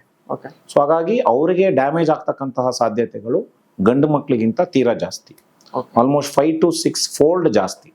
ಸೊ ಅವ್ರು ಸ್ವಲ್ಪ ಆಲ್ಕೋಹಾಲ್ ತಗೊಂಡ್ರೆ ಲಿವರ್ ಡ್ಯಾಮೇಜ್ ಬಹಳ ಬೇಗ ಆಗುತ್ತೆ. ಎಸ್, ಹಂಗಂತೇಳಿ ಗಂಡು ಮಕ್ಳಲ್ಲಿ ಕಮ್ಮಿ ಆಗುತ್ತೆ ಪರವಾಗಿಲ್ಲ ಅಂತಲ್ಲ, ಇಬ್ಬರಲ್ಲೂ ಆಗುತ್ತೆ, ಅವರಲ್ಲಿ ಮಲ್ಟಿಫೋಲ್ಡ್ ಜಾಸ್ತಿ. ಸರ್, ಕೆಲವು ಕಂಪೇರ್ ಮಾಡ್ತಾ ಹೋಗೋಣ. ನಿಮ್ಗೆ ಯೋಗ ಒಳ್ಳೇದಾ ಅಥವಾ ಜಿಮ್ ಹೋಗೋದು ಒಳ್ಳೇದಾ? ಎಕ್ಸರ್ಸೈಸ್ ಇವೆಲ್ಲ ಎಕ್ಸರ್ಸೈಸ್ ಕ್ಯಾಟಗರಿಗೆ ಬರುತ್ತೆ. ಸೊ ನಾವು ಎಕ್ಸರ್ಸೈಸ್ ನ divide ಮಾಡ್ಕೊಂಡಿದೀವಲ್ವಾ.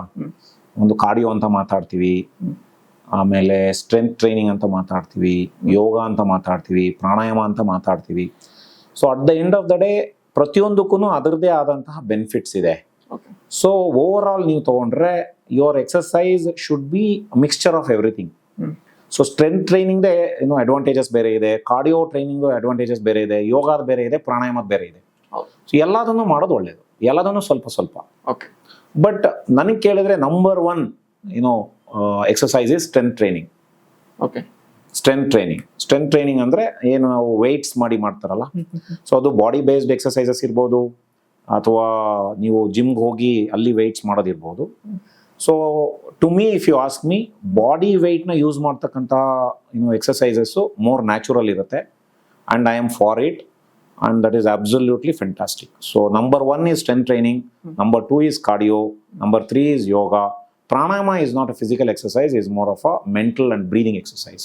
And everybody should do breathing exercises, because breathing, ನಿಮ್ಮ breath holding time ಜಾಸ್ತಿ ಇದೆ ಅಂದ್ರೆ ನಿಮ್ಮ immunity ಜಾಸ್ತಿ ಇದೆ ಅಂತ ಅರ್ಥ. So breath holding time ಜಾಸ್ತಿ ಇರಬೇಕು. That means your immunity is very good. So lung capacity ಚೆನ್ನಾಗಿದ್ದಷ್ಟು ಕಾಯಿಲೆಗಳು ಬಂದ್ರೆ ಅದನ್ನ ಎದುರಿಸ್ತಕ್ಕಂತಹ ಸಾಧ್ಯತೆಗಳು ಜಾಸ್ತಿ ಇರುತ್ತೆ. ಎಸ್. ಟೀ ಒಳ್ಳೇದಾ ಕಾಫಿ ಒಳ್ಳೇದಾ? Coffee, there is nothing like coffee. Okay, coffee is the number 1 beverage, most studied, scientifically proven. Coffee is the best beverage in the whole world, whole universe, I would say. Why? Because coffee ನಲ್ಲಿ ಬಹಳಷ್ಟು positive chemicals ಇರ್ತದೆ, polyphenols ಇರುತ್ತೆ, choline ಇರುತ್ತೆ, ಅದರಲ್ಲಿ caffeine ಇರ್ತದೆ, ತುಂಬಾ ಒಳ್ಳೊಳ್ಳೆ antioxidants ಇರ್ತದೆ, and it is liver friendly. So any food you take, it should be liver friendly. ಯಾಕಂದ್ರೆ liver is the 1 organ which is going to save you. So ಹಾಗಾಗಿ ಲಿವರ್ನ ಚೆನ್ನಾಗಿ ನೋಡ್ಕೊಳ್ಳಿ. ಕಾಫಿ ಲಿವರ್ನ ಕ್ಲೆನ್ಸ್ ಮಾಡುತ್ತೆ, ಸೊ ಲಿವರ್ನ clean ಮಾಡುತ್ತೆ. ಹಾಗಾಗಿ you can drink up to 3 to 4 cups of coffee per day. Hashtag ಅಲ್ಲಿ ಏನಿರಬೇಕು ಅಂತಂತಂದ್ರೆ it should be a black coffee. It's very clear. ಅದಕ್ಕೆ ಸಕ್ಕರೆ ಹಾಕಂಗಿಲ್ಲ, ಹಾಲು ಹಾಕಂಗಿಲ್ಲ. Black coffee 3 to 4 cups a day is the best beverage you can have. Heat ಅಂತ ಹೇಳ್ತಾರಪ್ಪ. ಪರ್ಸೆ ಏನು ಹೀಟ್ ಕೋಲ್ಡ್ ಅಂದ್ರೆ ಏನು ನಿಮ್ಮ ಪ್ರಕಾರ? That is my question. So heat cold ಅಂದ್ರೆ ಫೈಬರ್, ನೋ ಫೈಬರ್ ಅಂತ ಜನರಲಿ ನಾನು ಅರ್ಥ ಮಾಡ್ಕೊಂಡಿರೋದು. ಇನ್ನೂ ನನಗೆ ಅರ್ಥ ಆಗಿಲ್ಲ ಹೀಟ್ ಅಂದ್ರೆ ಏನು, ಕೋಲ್ಡ್ ಅಂದ್ರೆ ಏನಂತ. ಬಟ್ ನನ್ನ ಎಕ್ಸ್ಪೀರಿಯನ್ಸ್ ಅಲ್ಲಿ ನಾನು ಅರ್ಥ ಮಾಡ್ಕೊಂಡಿರೋದು, ಯಾವ್ಯಾವ ಫುಡ್ ಅಲ್ಲಿ ಫೈಬರ್ ಇರುತ್ತೋ ಅದು ಕೋಲ್ಡ್, ಯಾವ್ಯಾವ ಫುಡ್ ಅಲ್ಲಿ ಫೈಬರ್ ಇರಲ್ವೋ ಅದು ಹೀಟು ಅನ್ನೋದು ಜನರಲ್ ಆಗಿ ಮಾತಾಡ್ತಾರೆ. Coffee has no fibre or minimal fibre, so you mix it with fibre, simple. So coffee ಜೊತೆ ನೀವು ಫ್ರೂಟ್ಸ್ ತಿನ್ನಿ. That is what everybody does in US and Japan and everywhere. ಅವ್ರು coffee ಜೊತೆ fruits ತಿಂತಾರೆ. Tea ಒಳ್ಳೇದಲ್ವಾ ಹಾಗಾದ್ರೆ? ನಾನು ಅದು ಹೇಳಲಿಲ್ಲ. Okay, so anything you drink, any beverage should be calorie free. ಯಾವುದೇ ಬೆವರೇಜ್ ತಗೊಂಡ್ರು ಕ್ಯಾಲೋರಿ ಫ್ರೀ ಇರ್ಬೇಕು, ಅದು ಕ್ಯಾಲೋರೀಸ್ ಜಾಸ್ತಿ ಇರಬಾರ್ದು. ಎಲ್ಲ ಬೆವರೇಜ್ಗೂ ಅದರದೇ ಆದಂತಹ ಅಡ್ವಾಂಟೇಜಸ್ ಇರುತ್ತೆ. ನಿಮ್ಗೇನು ಪ್ಯಾಲೆಟಬಲ್ ಇದೆ ಅದನ್ನ ತಗೊಳ್ಳಿ. ಸಕ್ಕರೆ ಹಾಲು ಎಲ್ಲ ಅವಾಯ್ಡ್ ಮಾಡಿ. ನೀವು ಸಕ್ಕರೆ ಹಾಕಿದ್ರಿ ಅಂದ್ರೆ ಅದು ಕೆಟ್ಟೋಯ್ತಂತ ಅರ್ಥ. ಓಕೆ, ಸೊ ನಿಮ್ಮ ಸಂಸ್ಥೆ ಬಗ್ಗೆ ಬರೋಣ ಸರ್. ಈ ಒಂದು ಸಂಸ್ಥೆ ಮಿಡಿತವನ್ನ ಕಟ್ಟೋದಕ್ಕೆ ನಿಮ್ಗೆ ಯಾರು ಪ್ರೇರಣೆ, ಏನು ಗುರಿಯನ್ನ ಇಟ್ಕೊಂಡು ಕಟ್ಟಿದ್ದೀರಾ, ಏನು ಸೇವೆಗಳಿರುತ್ತೆ ಇಲ್ಲಿ? ಸೊ ಇದು ಮಿಡಿತಾ heart centre and multi speciality hospital ಅಂತ ನಾವು ಮಾಡಿರ್ತಕ್ಕಂಥದ್ದು. ಸೊ ಬೇಸಿಕಲಿ ಇದನ್ನ ಮಾಡಿದ ಉದ್ದೇಶ ಏನು ಅಂತಂತಂದ್ರೆ, ಸೆಕೆಂಡ್ ಟೈರ್ ಸಿಟೀಸ್ ಅಲ್ಲಿ, Bangalore other than Bangalore, so second tyre cities ಅಲ್ಲಿ ಒಂದು ಕ್ವಾಲಿಟಿ ಹೆಲ್ತ್ ಕೇರು ತುಂಬಾ ಕಮ್ಮಿ ಇದೆ, ಮತ್ತೆ ಅದಕ್ಕೆ ಜನಗಳಿಗೆ ಅದು ಅವಶ್ಯಕತೆ ಇದೆ. ಸೊ ಅದು ಆಲ್ಮೋಸ್ಟ್ ಲಾಸ್ಟ್ ಎಷ್ಟೋ ವರ್ಷಗಳಿಂದ ಅದೊಂದು ಬೇಕು ಅನ್ನೋ ಒಂದು ಇದ್ದೇ ಇದೆ, ನೀಡ್ ಇದೆ, ಆದರೆ ಅವೈಲಬಿಲಿಟಿ ಇರಲಿಲ್ಲ. ಸೊ ಯಾಕೆ ಅಂತಂತಂದ್ರೆ setting up a hospital is a very expensive affair. ಅದು ಬಹಳ ಜವಾಬ್ದಾರಿ ತಗೊಂಡು ಮಾಡ್ತಕ್ಕಂತಹ ಕೆಲಸ, ಮತ್ತೆ ಅದಕ್ಕೆ ಒಂದು ಸಮಾಜದ ಒಂದು ಏನು ಸಪೋರ್ಟ್ ಕೂಡ ಬೇಕಾಗ್ತದೆ, ಮತ್ತೆ ಅದಕ್ಕೆ ಬೇರೆ ಸಪೋರ್ಟ್ಸ್ ಎಲ್ಲ ಬಹಳಷ್ಟು ಬೇಕಾಗುತ್ತೆ. Multiple pillars, it is not a easy job. ಒಂದು ಹಾಸ್ಪಿಟಲ್ನ ಒಂದು 50 ಬೆಡೆಡ್ ಡೆಡಿಕೇಟೆಡ್ ಹಾಸ್ಪಿಟಲ್ನ ಮಾಡೋದು it's not a easy work. So ಅದಕ್ಕೆ ನಾನು ಲಾಸ್ಟ್ 10 ವರ್ಷದಿಂದನೂ ಕೂಡ ಇದಕ್ಕೋಸ್ಕರ ದುಡ್ದು ನಾವೊಂದು ಜನರ ನಂಬಿಕೆಯನ್ನ ಉಳಿಸ್ಕೊಂಡು ಅದರ ಜೊತೆಗೆ ಒಂದು ಈ ನಮ್ಮ ಸಮಾಜಕ್ಕೆ ಏನೋ ಒಂದು ಸೇವೆಯನ್ನ ಮಾಡಬೇಕು ಅನ್ನೋ ಒಂದು ಮನಸ್ಸಿಟ್ಕೊಂಡು ಮಾಡ್ತಾ ಇರೋದ್ರಿಂದ ಇದು ಸಾಧ್ಯ ಆಯಿತು ಅನ್ನೋದು ವೆರಿ ಕ್ಲಿಯರ್ ಇದೆ. ಸೊ ನಾ ಇದು ಮಾಡಿರೋದು ಮೇನ್ಲಿ ಒಂದು ಸಮಾಜನ ಉದ್ದೇಶ ಇಟ್ಕೊಂಡೇನೆ, ನಮ್ಮ ತುಮಕೂರು ಜನರಿಗೆ ಬೆಸ್ಟ್ ಕಾರ್ಡಿಯಾಕ್ ಕೇರ್ ಸಿಗಬೇಕು ಅನ್ನೋ ಒಂದು ಉದ್ದೇಶದಿಂದ ಈ ಒಂದು ಇದನ್ನ ಮಾಡಿದೀವಿ. ಸೊ ಯಾವ ತರ ಬೆಸ್ಟ್ ಅಂದ್ರೆ ಏನು, ಎಲ್ಲರೂ ಬೆಸ್ಟ್ ಅಂತ ಮಾತಾಡ್ತಾರೆ. To me what is best, ನನಗೆ ಬೆಸ್ಟ್ ಅಂದ್ರೆ ಏನು ಅಂತಂತಂದ್ರೆ, ಈಗ ನನ್ನ ಒಂದು ಪ್ರೈಮರಿ ರಿಲೇಟಿವ್ಸ್ ಏನಿದ್ದಾರೆ, ನನ್ನ ತಮ್ಮಂಗೋ ಅಣ್ಣಂಗೋ ನನ್ನ ರಿಲೇಟಿವ್ಗೋ ನಮ್ಮ ಪ್ರೈಮರಿ ಮೆಂಬರ್ಸ್ಗೆ ಏನಾದರೂ ಕಾಯಿಲೆ ಬಂದರೆ ಅವರಿಗೆ ನಾನು ಯಾವ ರೀತಿ ಚಿಕಿತ್ಸೆನ ಎಕ್ಸ್ಪೆಕ್ಟ್ ಮಾಡ್ತೀನೋ ಆ ಥರದ ಚಿಕಿತ್ಸೆನ ನಮ್ಮ ಜನರಿಗೆ ನಾನು ಕೊಡಬೇಕು ಅನ್ನೋ ಒಂದು ಉದ್ದೇಶ ಇಟ್ಕೊಂಡು ಮಾಡಿರ್ತಕ್ಕಂಥದ್ದು, with some personal touch. So ಏನಂದ್ರೆ ಅವರು ನಮ್ಮ ಏನಾಗ್ತದೆ, ಆರೋಗ್ಯ ಪದ್ಧತಿ ಹೇಗಿರುತ್ತೆ ಅಂದ್ರೆ ಮೆಕ್ಯಾನಿಕಲ್ ಆಗಿ ಮಾಡೋಕ್ಕಾಗಲ್ಲ. ಏನೋ ಒಂದು ಫೋನ್ ರಿಪೇರಿಗೆ ಬಂತಂದ್ರೆ ಹೋಗ್ಬಿಟ್ಟು ಏನೋ ಒಂದು ರಿಪೇರಿ ಮಾಡಿದ್ರೆ ಹಂಗೆ ಮಾಡೋಕ್ಕಾಗಲ್ಲ. We should have an emotional touch. ಒಂದು ಪೇಷಂಟ್ ಜೊತೆ ಕನೆಕ್ಟ್ ಬರಬೇಕು, ಅವ್ರಿಗೂ ಕೂಡ ಒಂದು ಫೀಲ್ ಗುಡ್ ಫ್ಯಾಕ್ಟರ್ ಇರಬೇಕು, because emotional factor is too important in our field. So ಆ ಒಂದು ಟಚ್ನ ಇಟ್ಕೊಂಡು ಒಂದು ಫೇರ್ಲಿ ಡೀಸೆಂಟ್ ಕಾಸ್ಟಿಂಗ್ನ ಇಟ್ಕೊಂಡು ನಾವು ತುಂಬ ಅವ್ರಿಗೆ ಹೊರೆನೂ ಆಗಬಾರ್ದು, ಮತ್ತೆ ನಮಗೂ ಲಾಸ್ ಆಗಬಾರ್ದು, ಆ ಥರ ಒಂದು ಬ್ಯಾಲೆನ್ಸ್ನ ತಗೊಂಡು ಒಂದು ಟ್ರೈನ್ಡ್ ಟೀಮ್ನ ರೆಡಿ ಮಾಡಿರ್ತಕ್ಕಂತಹ ಆಸ್ಪತ್ರೆ ಮಿಡಿತಾ ಹಾರ್ಟ್ ಸೆಂಟರ್. ಸೊ ಇಲ್ಲಿ ಪ್ರೈಮರ್ಲಿ ನಾವು ಹಾರ್ಟಿಗೆ ಸಂಬಂಧಪಟ್ಟಂತಹ ಎಲ್ಲಾ ತರದ ಚಿಕಿತ್ಸೆನ ಇಲ್ಲಿಗೆ ಕೊಡ್ಲಿಕ್ಕೆ ನಾವು ಒಂದು ವ್ಯವಸ್ಥೆನ ಮಾಡಿದ್ದೇವೆ. ಸೊ ಮೇನ್ಲಿ ಕಾರ್ಡಿಯಾಕ್ ಅಂತಂತಂದ್ರೆ, ಈಗ ಹೃದಯಾಘಾತದ ಪೇಷಂಟ್ಸ್ ನಮ್ಮ ಆಸ್ಪತ್ರೆಗೆ ಬಂದರೆ ನಾವು ಇಮಿಡಿಯೇಟ್ಲಿ ರೆಸ್ಪಾಂಡ್ ಮಾಡುವಂತ ಒಂದು ಟೀಮ್ ವ್ಯವಸ್ಥೆ ಇದೆ ನಮ್ಮಲ್ಲಿ. ಒಂದು ಎಮರ್ಜೆನ್ಸಿ ರೂಮ್ ಇದೆ, ಅಲ್ಲಿ ಒಬ್ರು ಡ್ಯೂಟಿ ಡಾಕ್ಟರ್ ಯಾವಾಗಲೂ 24/7 ಇರ್ತಾರೆ. ಮತ್ತೆ ನಮ್ದು ICU ಇದೆ, 12 bedded ICU which is a very good ICU. ಏನು ಇಂಟರ್ನ್ಯಾಷನಲ್ ಸ್ಟ್ಯಾಂಡರ್ಡ್ಸ್ ಏನೇನಿದೆ ಅದೆಲ್ಲದನ್ನು ಕೂಡ ನಮ್ಮಲ್ಲಿ ನಾವು ಮಾಡಿಕೊಂಡು ICU ಮಾಡಿದ್ದೇವೆ. ವಿತ್ 24/7 ಇಂಟೆನ್ಸಿವಿಸ್ಟ್ ಇರ್ತಾರೆ. Intensivist is a qualified doctor. ICUನ ನೋಡ್ಕೊಳ್ಳಿಕ್ಕೆ ಅವರು ಡಿಗ್ರಿಯನ್ನ ಮಾಡಿ ಓದಿ ಎಕ್ಸ್ಪೀರಿಯನ್ಸ್ ತೊಗೊಂಡು ಬರ್ತಿರ್ತಕ್ಕಂತಹ ಡಾಕ್ಟರ್ಸ್ ಇರ್ತಾರೆ. ಅದರ ಜೊತೆಗೆ ಟ್ರೈನ್ ನರ್ಸಿಂಗ್ ಸ್ಟಾಫ್ ಇರ್ತಾರೆ. ಮತ್ತೆ ಅದಕ್ಕೆ ಸಂಬಂಧಪಟ್ಟ ಹಾಗೆ ಎಕ್ವಿಪ್ಮೆಂಟ್ಸ್ ಏನೇನು ಬೇಕು ಅದೆಲ್ಲದನ್ನು ಕೂಡ ನಮ್ಮ ICUನಲ್ಲಿ, ಎಮರ್ಜೆನ್ಸಿನಲ್ಲಿ, ಮತ್ತೆ ನಾವು ಕ್ಯಾಥ್ಲ್ಯಾಬ್ ಅಂತ ಮಾಡಿದ್ದೀವಿ. ನಾವು ಏನೇ ಒಂದು ಹಾರ್ಟ್ ಅಟ್ಯಾಕ್ ಪೇಷಂಟ್ಸ್ಗೆ ಚಿಕಿತ್ಸೆನ ಕೊಡಬೇಕಂದ್ರೆ ನಾವು ಕ್ಯಾಥ್ಲ್ಯಾಬ್ ಫೆಸಿಲಿಟಿಯಲ್ಲಿ ಮಾಡಬೇಕು. So cath lab, setting up a cath lab is not a easy job. ಅದು ಎಲ್ಲ ಕಡೆ ಮಾಡ್ಲಿಕ್ಕೆ ಆಗೋದಿಲ್ಲ. It's a very very expensive affair. ಮತ್ತೆ ಒಬ್ರು ಜವಾಬ್ದಾರಿ ತಗೊಂಡು ಅದನ್ನ ಸಂಭಾಳಿಸ್ಬೇಕಾಗ್ತದೆ. ಸೊ ಅದನ್ನ ನಾವು ನಮ್ಮ ಆಸ್ಪತ್ರೆಯಲ್ಲಿ ನಾವು ಶುರು ಮಾಡಿದ್ದೇವೆ. ಸೊ ಆಲ್ರೆಡಿ ಇದುವರೆಗೂ ಮೋರ್ ದನ್ 100 ಪೇಷಂಟ್ಸ್ಗೆ ನಾವು ಇಲ್ಲಿ ಆಂಜಿಯೋಪ್ಲಾಸ್ಟಿಯನ್ನ ನಮ್ಮಲ್ಲಿ ನಾವು ಮಾಡಿದ್ದೇವೆ ಲಾಸ್ಟ್ 2 months ಇಂದ. ಸರ್, ಇಲ್ಲಿ ಎಕ್ಸ್ರೇ ಮತ್ತೆ ಇನ್ನೊಂದು ಏನು ಬಹಳ ಮುಖ್ಯವಾದಂಥದ್ದು ಅಂತಂತಂದ್ರೆ, ಸೊ ಹೃದಯಾಘಾತ ಆದಾಗ ಯಾರಿಗೇ ಆಗ್ಲಿ ಆಗಿದೆ ಅಂತ ನಮ್ಗೆ ಗೊತ್ತಾದ ಕೂಡಲೇ ನಮ್ಮ ಟೀಮ್ ತುದಿಗಾಲ ನಿಂತಿರ್ತಾರೆ. ಸೊ 24/7 ಪೇಷಂಟ್ ಬಂದ ವಿತಿನ್ ಹಾಫ್ ಎನ್ ಅವರ್ ನಾವು ಪ್ರೊಸೀಜರ್ನ ಮಾಡ್ತಕ್ಕಂತಹ ಒಂದು ವ್ಯವಸ್ಥೆಯನ್ನು ನಮ್ಮಲ್ಲಿ ಇಟ್ಟಿದ್ದೇವೆ. ಸೊ ಪೇಷಂಟ್ಸ್ ಬರ್ತಾರೆ, ಅವ್ರಿಗೆ ನಾವು ಎಕ್ಸ್ಪ್ಲೈನ್ ಮಾಡಿ ಅವ್ರು ಒಪ್ಪಿಗೆ ತೊಗೊಂಡು ಪ್ರೊಸೀಜರ್ ಮಾಡ್ಕೊಂಡ್ಬಿಡ್ತೀವಿ. ಯಾರಿಗೂ ಕೂಡ ಹಣ ಕಟ್ಟಬೇಕು, ಹಣ ಕಟ್ಟಿದ ಮೇಲೆ ಮಾಡ್ತೀವಿ, ಈ ತರ ಒಂದು ಕಾನ್ಸೆಪ್ಟ್ ನಮ್ಮಲ್ಲಿ ಇಲ್ಲ. ಯಾಕೆಂದ್ರೆ ಯಾರಿಗೇ ಆಗಲಿ ಜಾಬಲ್ಲಿ ಹುಡುಕಿದ್ರೆ ಯಾರಿಗೂ ದುಡ್ಡು ಇಮಿಡಿಯೇಟ್ ಆಗಿ ಅಷ್ಟೊಂದೆಲ್ಲ ಸಿಗೋದಿಲ್ಲ. ಸೊ ಹಾಗಾಗಿ ನಮ್ಮ ವ್ಯವಸ್ಥೆ ಹೇಗಿದೆ ಅಂದ್ರೆ, ಒಂದು ಒಪ್ಪಿಗೆ, ಒಂದು ನಂಬಿಕೆ, ಒಂದು ಭಾವನೆಯನ್ನು ಇಟ್ಕೊಂಡು ಅವರ ಒಪ್ಪಿಗೆ ತೊಗೊಂಡು ನಾವು ಪ್ರೊಸೀಜರ್ ಮಾಡಿಬಿಡ್ತೀವಿ. ಓಕೆ. ಸೊ ಈಗಲೂ ಕೂಡ ನೀವೆಲ್ಲ ನೋಡಿದ್ರಿ, ನಾವು ಇದು ಸ್ಟಾರ್ಟ್ ಮಾಡೋಣ ಅನ್ಕೊಂಡ್ವಿ, ಅಷ್ಟರಲ್ಲಿ ಒಂದು ಹಾರ್ಟ್ ಅಟ್ಯಾಕ್ ಪೇಷಂಟ್ ಬಂದ್ರು. ಸೊ ಇಮಿಡಿಯೇಟ್ಲಿ ಅವ್ರಿಗೆಲ್ಲ ಪ್ರೊಸೀಜರ್ ಎಲ್ಲ ಮುಗಿಸಿದ್ವಿ, ನೀವು ಕೂಡ ಎಲ್ಲ ನೋಡಿದಿರಿ ಲೈವ್ ಆಗಿ. ಸೊ ಅವ್ರಿಗೆ ಇನ್ನೂ ಕೂಡ ಅವ್ರೇನು ಒಂದ್ ರೂಪಾಯಿ ಕಟ್ಟಿಲ್ಲ, ಇನ್ನೂ ಏನು ಕಟ್ಟಿಲ್ಲ ಅವರು. ಸೊ ಎಲ್ಲದನ್ನು ನಾವು ಕ್ರೆಡಿಟ್ ಅಲ್ಲೇ ಮಾಡಿರ್ತೀವಿ. ಸೊ ನಂತರದಲ್ಲಿ ಅವರು ಏನೋ ನೋಡ್ಕೊಂಡು ನಮ್ಗೆ ಅದು ಒಂದು ನಂಬಿಕೆ ಇರ್ಬೇಕು, ಅವನ ನಂಬಿಕೆಯಿಂದಾನೇ ನಾವು ಮಾಡ್ತಕ್ಕಂಥದ್ದು. ಹಾಗೆ ಸರ್, ಈಗ ಲ್ಯಾಬ್ ಟೆಸ್ಟ್ ಇರ್ಬೋದು, ಎಕ್ಸ್ರೇ ಇರ್ಬೋದು, ಇಂಥದೆಲ್ಲ ಇದ್ರ ದರಕ್ಕೂ ಖಾಸಗಿ ಕೇಂದ್ರಗಳು, ಬೇರೆ ಬೇರೆ ಖಾಸಗಿ ಕೇಂದ್ರಗಳ ದರಕ್ಕೂ ಏನು ಅಂತರ ಇದೆ? ಸೊ ಸಹಜವಾಗಿ ಏನಾಗುತ್ತೆ ಅಂತಂತಂದ್ರೆ ಮೆಡಿಕಲ್ ಫೀಲ್ಡ್ ಅಲ್ಲಿ ಸೊ ಎಲ್ರಿಗೂ ಜನರಿಗೆ ಏನು ಖಾಸಗೀಕರಣದಿಂದ ತುಂಬಾ ಎಕ್ಸ್ಪೆನ್ಸಿವ್ ಇದೆ ಆ ತರದ್ದು ಅಂತ ಬರ್ತಾರೆ ಅಲ್ವಾ. ಸೊ ಈಗ ಫಾರ್ ಎಕ್ಸಾಂಪಲ್ ಯಾವುದೇ ಒಂದು ಟೆಸ್ಟ್ ಅಂತ ಇರ್ಲಿ, ಸೊ ಎಲ್ಲ ಖಾಸಗಿ ಭಯ, ಪ್ರೈವೇಟ್ ಹಾಸ್ಪಿಟ್ಲಿಗೆ, ಪ್ರೈವೇಟ್ ಸೆಂಟರ್ಸ್ ಹೋಗಕ್ಕೆ ಎಲ್ಲಿ ಒಂದು ಪೇಜ್ ಟೆಸ್ಟ್ಗಳು ಬರೆದ್ಬಿಡ್ತಾರೆ, ಎಲ್ಲ ದುಡ್ದಿರೋದೆಲ್ಲ ಅಲ್ಲಿಗೆ ಖರ್ಚು ಮಾಡ್ಬೇಕಲ್ಲ, ವೆರಿ ಎಕ್ಸ್ಪೆನ್ಸಿವ್, ಈ ಥರದ್ದೆಲ್ಲ ಇದೆ. ಇಲ್ಲಿ ಮೂಲ ಹುಡುಕ್ಬೇಕಾಗತ್ತೆ. ನೀವು ಯಾವುದೇ ಒಂದು ಪ್ರಾಬ್ಲಮ್ ಇದ್ರೆ ಮೂಲಕ್ಕೆ ಹೋಗ್ಬೇಕಾಗತ್ತೆ. ಯಾಕೆ ಎಕ್ಸ್ಪೆನ್ಸಿವ್ ಇದೆ ಅನ್ನೋದು ಒಂದು ಬರುತ್ತೆ, ಮತ್ತೆ ಯಾಕೆ ತುಂಬಾ ಬಹಳಷ್ಟು ಕಡೆ ಟೆಸ್ಟ್ಗಳು ಒಂದ್ ಸ್ವಲ್ಪ ಎಕ್ಸ್ಟ್ರಾ ಬರೆದು ಬಿಡ್ತಾರೆ, ಈ ಥರದ್ದೆಲ್ಲ ಒಂದು.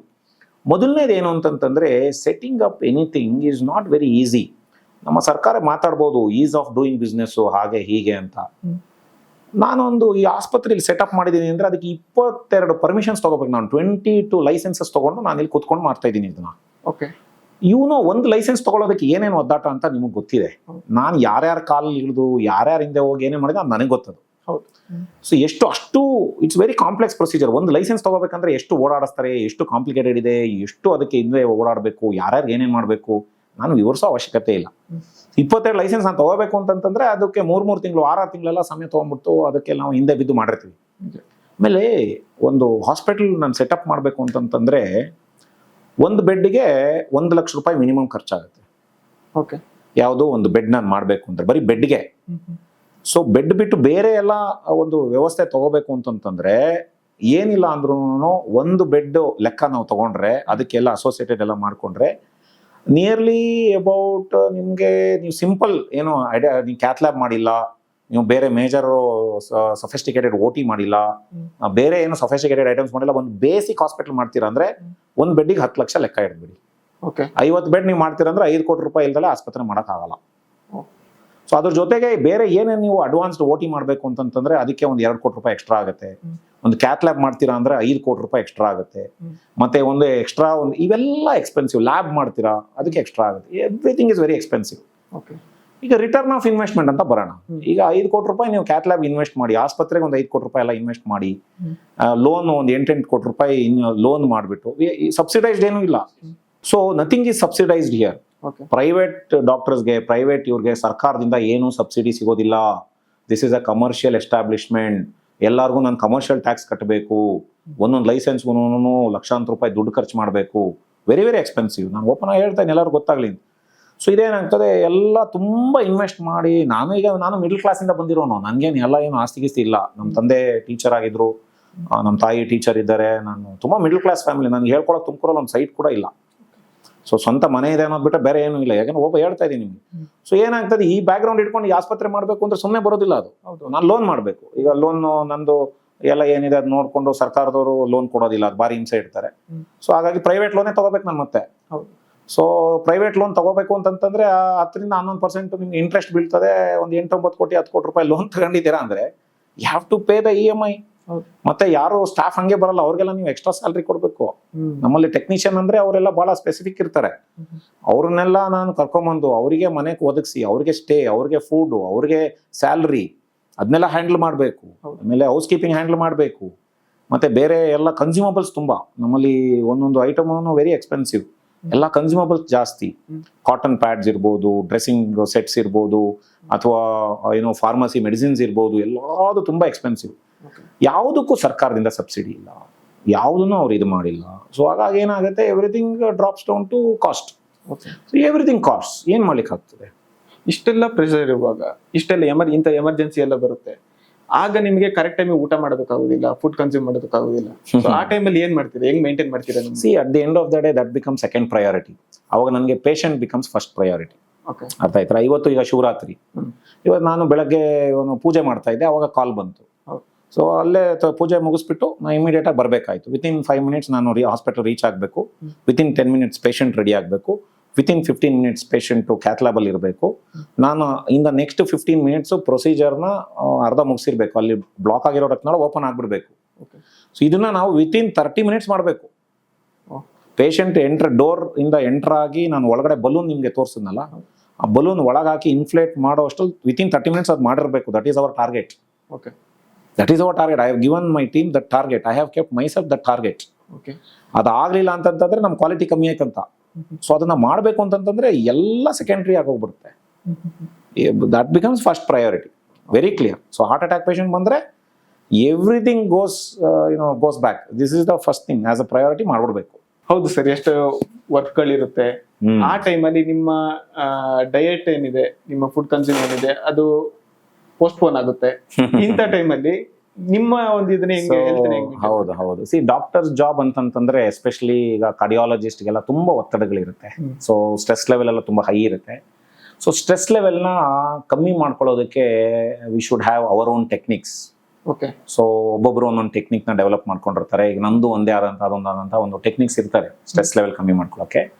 But what ever said and done, so ನೀವು ನಿಮ್ಮ ಕೆಲಸನ ಎಂಜಾಯ್ ಮಾಡ್ತಾ ಇದ್ದೀರಾ ಅಂತಂತಂದ್ರೆ, ನೀವು ಇಷ್ಟಪಟ್ಟು ಒಂದು ಏನೋ ಮಾಡ್ತಾ ಇದ್ದೀರಾ ಅಂತಂತಂದ್ರೆ ಸ್ಟ್ರೆಸ್ ಅಲ್ವೇ ಅಲ್ಲ ಅದು. Okay. So I never consider my work as a stressful work. So ನನಗೆ ಒಬ್ರು ಪೇಷಂಟ್ ಜೊತೆ ಬಂದು ಅವ್ರನ್ನ ನೋಡಿ ಅವ್ರಿಗೆ ಇಂಟ್ರಾಕ್ಟ್ ಮಾಡಿ ಅವ್ರಿಗಿರ್ತಕ್ಕಂಥ ಸಮಸ್ಯೆಗಳಿಗೆ ಅವ್ರೊಂದು ಪರಿಹಾರ ಕಂಡ್ಕೊಂಡ್ರು ಅಂದ್ರೆ ಅದೇ ನನಗೆ ಸ್ಯಾಟಿಸ್ಫ್ಯಾಕ್ಷನ್. ಸೊ ಅದರಿಂದ ಏನಾಗುತ್ತೆ, ನನ್ನ ಬಾಡಿನಲ್ಲಿ ಒಳ್ಳೊಳ್ಳೆ ಹಾರ್ಮೋನ್ಸ್ ರಿಲೀಸ್ ಆಗ್ಬಿಡುತ್ತೆ. ಸೊ ಸೆರೋಟೋನಿನ್, ಒಂದು ನೆಮ್ಮದಿ, ಒಂದು ಸಮಾಧಾನ. ಆ ಸಮಾಧಾನದಿಂದ ಏನಾಗಿ ಹೋಗ್ತದೆ, ಒಳ್ಳೊಳ್ಳೆ ಹಾರ್ಮೋನ್ಸ್ ರಿಲೀಸ್ ಆಗ್ಬಿಡುತ್ತಲ್ಲ, ಅದೇ ನನ್ನನ್ನು ಕಾಪಾಡುತ್ತೆ ನನಗೆ. So at the end of the day ಆ ಪಾಸಿಟಿವ್ ಹಾರ್ಮೋನ್ಸ್ ಜಾಸ್ತಿ ರಿಲೀಸ್ ಆಗೋ ಥರ ನಾವು ಮಾಡ್ತಾ ಇರ್ಬೇಕಷ್ಟೇ. That is the goal of life. Okay. So ಹಾಗಾಗಿ ಫುಡ್ ಈಸ್ ಸೆಕೆಂಡ್ ಪ್ರಯಾರಿಟಿ ನನಗೆ. My second priority because I eat very healthy food. ನನ್ನ ಫುಡ್ ಎಲ್ಲ ತುಂಬಾ ಸಿಂಪಲ್ ಇರುತ್ತೆ, ವೆರಿ ಕಾಂಪ್ಲಿಕೇಟೆಡ್ ಇಲ್ವೇ ಇಲ್ಲ. I have kept my food very simple. ಮತ್ತೆ exercise ಯಾವಾಗ ಟೈಮ್ಸ್ ಇದೆ. ಈಗ ಬೆಳಗ್ಗೆ ಟೈಮ್ಸ್ ಇದ್ರೆ ಬೆಳಗ್ಗೆ ಎಷ್ಟೋ ಸಲ ಸಿಗೋದಿಲ್ಲ ಟೈಮು. ಸೊ ನಂದು ಏನಾಗುತ್ತೆ, ನೈಟ್ ಕೇಸಸ್ ಇರುತ್ತೆ. ಸೊ ಮಿಡ್ ನೈಟ್ ಅಲ್ಲಿ ಬಂದು ನಾನು ಆಂಜಿಯೋಪ್ಲಾಸ್ಟಿ ಒಂದೊಂದ್ಸಲ ಮಾಡ್ತಿರ್ತೀನಿ. ನೈಟ್ ಲೇಟ್ ಆಗಿ ಹೋಗಿರ್ತೀನಿ. ಹಾಗಾಗಿ ಮಾರ್ನಿಂಗ್ ಸಮ್ ಟೈಮ್ಸ್ ಮಾಡ್ಲಿಕ್ಕೆ ಆಗೋದಿಲ್ಲ. ನಾನು ನೈಟ್ ಹೋಗಿ ಮಾಡ್ತೀನಿ ವ್ಯಾಯಾಮನ. ಸೊ ನಾನು 8 o'clock ಮನೆಗೆ ಹೋದ್ರೆ 8 o'clock 8:30 I will start my exercise. 8:30 to 9:30. If I go at 9 o'clock I start my exercise and 9 to 10 ನಾನು ಎಕ್ಸರ್ಸೈಸ್ ಮಾಡ್ತೀನಿ. If I go at 10 o'clock 10 to 11 exercise ಮಾಡ್ತೀನಿ. I have my PT physical trainer who comes in the night. ಅವ್ರ ಕೆಲಸ ಮುಗಿಸಿ ಬರ್ತಾರೆ ನನ್ನ ಹತ್ರ. ನಾನು ಇಲ್ಲಿಂದ ಹೊರಡ್ಬೇಕಾದ್ರೆ ಫೋನ್ ಮಾಡ್ತೀನಿ. ನಾನು ಬಿಫೋರ್ ನಂದು ಹೇಗಿದೆ ಅಂದ್ರೆ, ನನ್ನ ಡ್ರೆಸ್ನ ನಾನು ಏನ್ ಚೇಂಜ್ ಮಾಡ್ತೀನಲ್ಲ ಮನೆಯಲ್ಲಿ, ನೈಟ್ ವೇರ್ ಹಾಕೊಳ್ಳಲ್ಲ ನಾನು, ಸ್ಪೋರ್ಟ್ಸ್ ವೇರ್ ಹಾಕೋತೀನಿ. ಸೊ ಹಾಕೊಂಡ್ರೆ ಆ ಸ್ಪೋರ್ಟ್ಸ್ ಮೋಡ್ ಹೋಗ್ಬಿಡುತ್ತೆ. ಸೊ ಅವ್ರು ಏನಾಗ್ತಾರೆ, ಬಂದ್ ಕೂಡಲೇ immediate exercise, then I will rest and then I will have my meal and other things. So ಒಟ್ಟು ಆಗ್ಲೇಬೇಕು, exercise has to happen because ನಂದು ಕೂತ್ಕೊಂಡು ಮಾಡೋ ಕೆಲಸನೇ ಮೇನ್ಲಿ. ಸೊ ಹಾಗಾಗಿ ಎಕ್ಸರ್ಸೈಸ್, ಫಿಸಿಕಲ್ ಎಕ್ಸರ್ಸೈಸ್ ಇರಲೇಬೇಕು, ಸ್ಟ್ರೆಂತ್ ಟ್ರೈನಿಂಗ್ ಮಾಡಲೇಬೇಕು. ಆಮೇಲೆ diet keep it very simple. So ನನ್ನ ಡಯಟ್ ಬಹಳ ಸಿಂಪಲ್. ಅಂದ್ರೆ ಏನು, ಈಗ ತಿಂಡಿ ಎಲ್ಲ ತಿನ್ನಲ್ಲ ನಾನು. I will not have any breakfast for the last 8 years I guess. 8 ವರ್ಷದಿಂದ ನಾನು ತಿಂಡಿಗಳನ್ನೇ ತಿಂದಿಲ್ಲ, zero, no breakfast. So my breakfast policy ಇಲ್ವೇ ಇಲ್ಲ. ಸೊ ನಾನು ಬೆಳಗ್ಗೆ ಒಂದು ಎಲ್ಲ ರೆಡಿಯಾಗಿ ಪೂಜೆ ಎಲ್ಲ ಮಾಡಿ ಎಲ್ಲ ಆದಮೇಲೆ ನಾನು ಐ ವಿಲ್ ಹ್ಯಾವ್ ನಾನು ಬೆಟ್ಟದ ನೆಲ್ಲಿಕಾಯಿ ಜ್ಯೂಸ್ ಎವ್ರಿ ಡೇ ಕುಡಿತೀನಿ ನಾನು. ನಮ್ಮಮ್ಮ ರೆಡಿ ಮಾಡಿ ಇಟ್ಬಿಟ್ಟಿರ್ತಾರೆ. ಸೊ ಅದಕ್ಕೆ ಬೇಗ ಕೊತ್ತಂಬರಿ ಸೊಪ್ಪು, ಅವು ಇವು ನಿಂಬೆ ಹುಳಿ ಎಲ್ಲ ಹಿಂಡ್ಬಿಟ್ಟು ತೊಗೊಳ್ತೀನಿ. Because vitamin C, minerals, magnesium ಎಲ್ಲ ಬೇಕು ನನಗೆ. ಅದು ಬೆಳಗ್ಗೆನೆ ನನಗೆ ಬೆಳಗ್ಗೆ ಎದ್ದು ಕ್ಯಾಲೋರೀಸ್ ಬೇಡ ನನಗೆ ಬೇಕಾಗಿರೋದು ಮಿನರಲ್ಸ್, ಆಂಟಿ ಆಕ್ಸಿಡೆಂಟ್ಸ್ ಬೇಕು. ಸೊ ಹಾಗಾಗಿ ಅದನ್ನ ತಗೋತೀನಿ ನಾನು.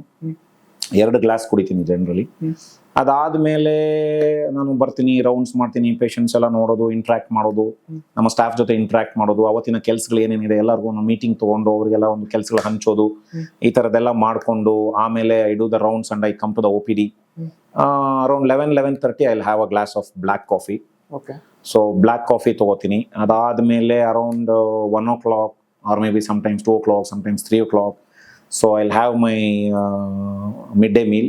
ಸೊ ನನ್ನ ಮೀಲ್ ಏನಿರುತ್ತೆ ಅಂತಂತಂದ್ರೆ, ಒಂದು ಮೇನ್ಲಿ ಕಾಳುಗಳಿರುತ್ತೆ, ತುಂಬಾ ಕಾಳುಗಳಿರುತ್ತೆ, ಬೇಳೆಗಳಿರುತ್ತೆ, ಕೋಸಂಬರಿಗಳಿರುತ್ತೆ, ಸಲಾಡ್ಸ್ ಇರುತ್ತೆ, ಸೊಪ್ಪುಗಳಿರುತ್ತೆ, ಎಲ್ಲ ಹಸಿದಿರುತ್ತೆ, ಸಮ್ಟೈಮ್ಸ್ ಬಾಯ್ಲ್ಡ್ ಇರುತ್ತೆ. ಸೊ ಅದು ಒಂದು ಬೌಲ್ ಇರುತ್ತೆ. ಸೊ ಒಂದು ಬಾಕ್ಸು, ಅದರ ಜೊತೆಗೆ ಒಂದು ಬಾಕ್ಸ್ ಮೊಸರು ಇರುತ್ತೆ, ಅದರ ಜೊತೆಗೆ ಒಂದು ಬಾಕ್ಸ್ ಹಣ್ಣುಗಳಿರುತ್ತೆ. ಮೇನ್ಲಿ ಇದೇ ಇರುತ್ತೆ ನಂದು.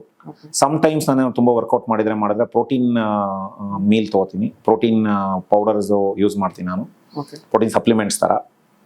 ಅದು ಬಿಟ್ಟರೆ ಏನಾದರೂ ಬೆಳಗ್ಗೆ ಏನೋ ಇದ್ರೆ ಸ್ವಲ್ಪ ತಿಂಡಿ 1 or 2 spoons of something I will just have. So 1 litre ಮಜ್ಜಿಗೆ ಕುಡಿತೀನಿ ಮಧ್ಯಾಹ್ನ. ಸೊ ಅದಾದಮೇಲೆ ಸಾಯಂಕಾಲ ಅಗೈನ್ ಒಂದು ಬ್ಲ್ಯಾಕ್ ಟೀ ಕುಡಿತೀನಿ ನಾನು. ಅಷ್ಟೇ, ಸ್ನ್ಯಾಕ್ಸ್ ಅಷ್ಟೇ, ಬೇರೆ ಇನ್ನೇನು ಇರೋದಿಲ್ಲ. ಸೊ ಟೈಮ್ಸ್ ಡ್ರೈ ಫ್ರೂಟ್ಸ್ ತೊಗೋತೀನಿ, ಇಲ್ಲಾಂದ್ರೆ ಫ್ರೂಟ್ಸ್ ತೊಗೋತೀನಿ, something like that. And then night ನಂದು ಪ್ರಾಪರ್ ಮೀಲ್ ಇರುತ್ತೆ. ಸೊ ನೈಟ್ಗೆ ನಮ್ಮ ಮನೆಯಲ್ಲಿ ಏನು ಮಾಡಿರ್ತಾರೆ, ಮುದ್ದೆ ಇರ್ಬೋದು, ರೊಟ್ಟಿ ಇರ್ಬೋದು, ಚಪಾತಿ ಇರ್ಬೋದು, ಸಮಥಿಂಗ್ ಲೈಕ್ ದ್ಯಾಟ್. ಸೊ ಅದರ ಜೊತೆಗೆ ನಾನು ಏನೇ ತಿಂದ್ರು, ನಾನು ನಿನ್ನೆ ರಾತ್ರಿ ಏನು ತಿಂದೆ, ಒಂದು ರೊಟ್ಟಿ ತಿಂದೆ, ತಟ್ಟೆ ತುಂಬ ಕಾಳು ಪಲ್ಯಗಳು ತಿಂದೆ, ಒಂದು ಗೆಣಸು ತಿಂದೆ, ಬಾಳೆಹಣ್ಣು ತಿಂದೆ, ಸ್ವಲ್ಪ ಎಳ್ನೀರು ಕುಡ್ದೆ, ಮೊಸರು ತೊಗೊಂಡೆ, ಮಜ್ಜಿಗೆ ಕುಡ್ದೆ, ಒಂದು 2 ಚಮಚ ತುಪ್ಪ ತಿಂದೆ. This is why what I had yesterday night for my dinner. ಒಂದೇ ಚಪಾತಿ, ಒಂದೇ ರೊಟ್ಟಿ, ಅರ್ಧ ಮುದ್ದೆ, ಇಷ್ಟೇ ಮುದ್ದೆ ಅಷ್ಟೇ. That is my proper meal ಅಷ್ಟೇ. ಸರ್, ವೈದ್ಯೋ ನಾರಾಯಣ ಹರಿ ಅಂತಾರೆ. ಅಂದ್ರೆ ವೈದ್ಯರು ನಾರಾಯಣನಿಗೆ ಸಮ ಅಂತ, ಇನ್ನೊಂದು ಬದುಕು ಕೊಡೋರು ವೈದ್ಯರು ಅಂತ. ನೀವು ದೇವ್ರನ್ನ ನಂಬ್ತೀರಾ? ಸೊ ನನ್ಗೆ ಯಾವಾಗಲೂ ಒಂದೇ ನಂಬಿಕೆ, ನಾನು ಏನು ಕೆಲಸ ಮಾಡ್ತೀನಲ್ಲ ಅದೆಲ್ಲ ದೇವರೇ ನನ್ನ ಹತ್ರ ಮಾಡಿಸ್ತಿದ್ದಾನೆ ಅಂತ. As simple as that. So ಹಾಗಾಗಿ ನಾನು ದೇವ್ರನ್ನ ಮೊದಲನೇ ದಿನದಿಂದನೂ ನಂಬ್ತೀನಿ, ಯಾವತ್ತೂ ನಂಬಿಲ್ಲ ಅನ್ನೋದು ಬಂದೇ ಇಲ್ಲ ನನ್ನ ಲೈಫಲ್ಲಿ. ಸೊ ನಾನು ತುಂಬ ದೇವರಲ್ಲಿ ನಂಬ್ತೀನಿ. ದೇವ್ರನ್ನ ಹೋಗಿ ಬೇಡ್ಕೊಳ್ಳೋದು, ಆಮೇಲೆ ದೇವ್ರಿಗೆ ಹರಕೆ ಹೊತ್ಕೊಳ್ಳೋದು ಇರ್ಬೋದು, ಒಂದು ನಂಬಿಕೆ, ಅದೆಲ್ಲ ಭಾವನೆ. ಸೊ ನಾನು ಯಾವತ್ತೂ ಅಷ್ಟೇ, ನಾನು ಏನೋ ಒಂದು ಮಾಡ್ತಿದ್ದೀನಿ ಅಂತಂತಂದರೆ, ಸೊ ಅದಕ್ಕೆ ಒಂದು ಎನರ್ಜಿ ಬೇಕಲ್ಲ, ಒಂದು ಸ್ಟ್ರೆಂತ್ ಬೇಕು. ಯಾವುದೋ ಒಂದು ಮೂರನೇ ಸ್ವರೂಪ ನನ್ನನ್ನು ಕಾಪಾಡ್ತಾ ಇದೆ, ನನ್ನನ್ನು ಏನೋ ಒಂದು ನನ್ನ ಕೈಲಿ ಏನೋ ಒಂದು ಕೆಲಸ ಮಾಡಿಸ್ತಾ ಇದೆ ಅಂತಂತಂದರೆ ಅದಕ್ಕೆ ನಾನು ಕೃತಜ್ಞನಾಗಿರ್ಲೇಬೇಕಾಗುತ್ತೆ. ಆ ರೂಪನೇ ನಾನು ದೇವ್ರನ್ನ ಅಂತ ಕಾಣ್ತೀನಿ, ತುಂಬ ನಂಬ್ತೀನಿ ದೇವ್ರನ್ನ. ಓಕೆ. ಇತ್ತೀಚೆಗೆ ಒಬ್ರು ಪೇಷಂಟ್ ಬಂದಿದ್ರು, ನಿಮ್ಮ ಹತ್ರ ಬಂದಿದ್ರು. ಯಾರು ಇಲ್ಲ ನನಗೆ ಅಂತ ಹೇಳುವಾಗ ನೀವು ಹೇಳ್ತೀರಿ ನಾನಿದ್ದೀನಿ ಅಂತ. ಹೌದು. ಸೊ ಇಂಥದ್ದೆಲ್ಲ ಸಾಮಾನ್ಯ ಜನರಿಗೆ ಅದೊಂದು ಹೊಸ ಭರವಸೆ ಬದುಕಿಗೆ. ಸೊ ಏನು ಇಂಥದ್ದು ಅಲ್ಲ, at the end of the day ಆರೋಗ್ಯ ಅಂದ್ರೇನೆ ಭರವಸೆ ಅಂತ ನನ್ನ ಭಾವನೆ. ಒಬ್ಬರಿಗೆ ಒಂದು ನಂಬಿಕೆ ಇದೆ, ಒಂದು ಭಾವನೆ, ಒಂದು ಪಾಸಿಟಿವ್ ಫೀಲ್ ಇದೆ, ಪಾಸಿಟಿವ್ ಆಟಿಟ್ಯೂಡ್ ಇದೆ ಅಂತಂತಂದ್ರೆ ಅದರಲ್ಲೇ ಅರ್ಧ ಕಾಯಿಲೆಗಳು ಎಷ್ಟೋ ಕ್ಲಿಯರ್ ಆಗೋಗ್ಬಿಡುತ್ತೆ. ಹೌದು.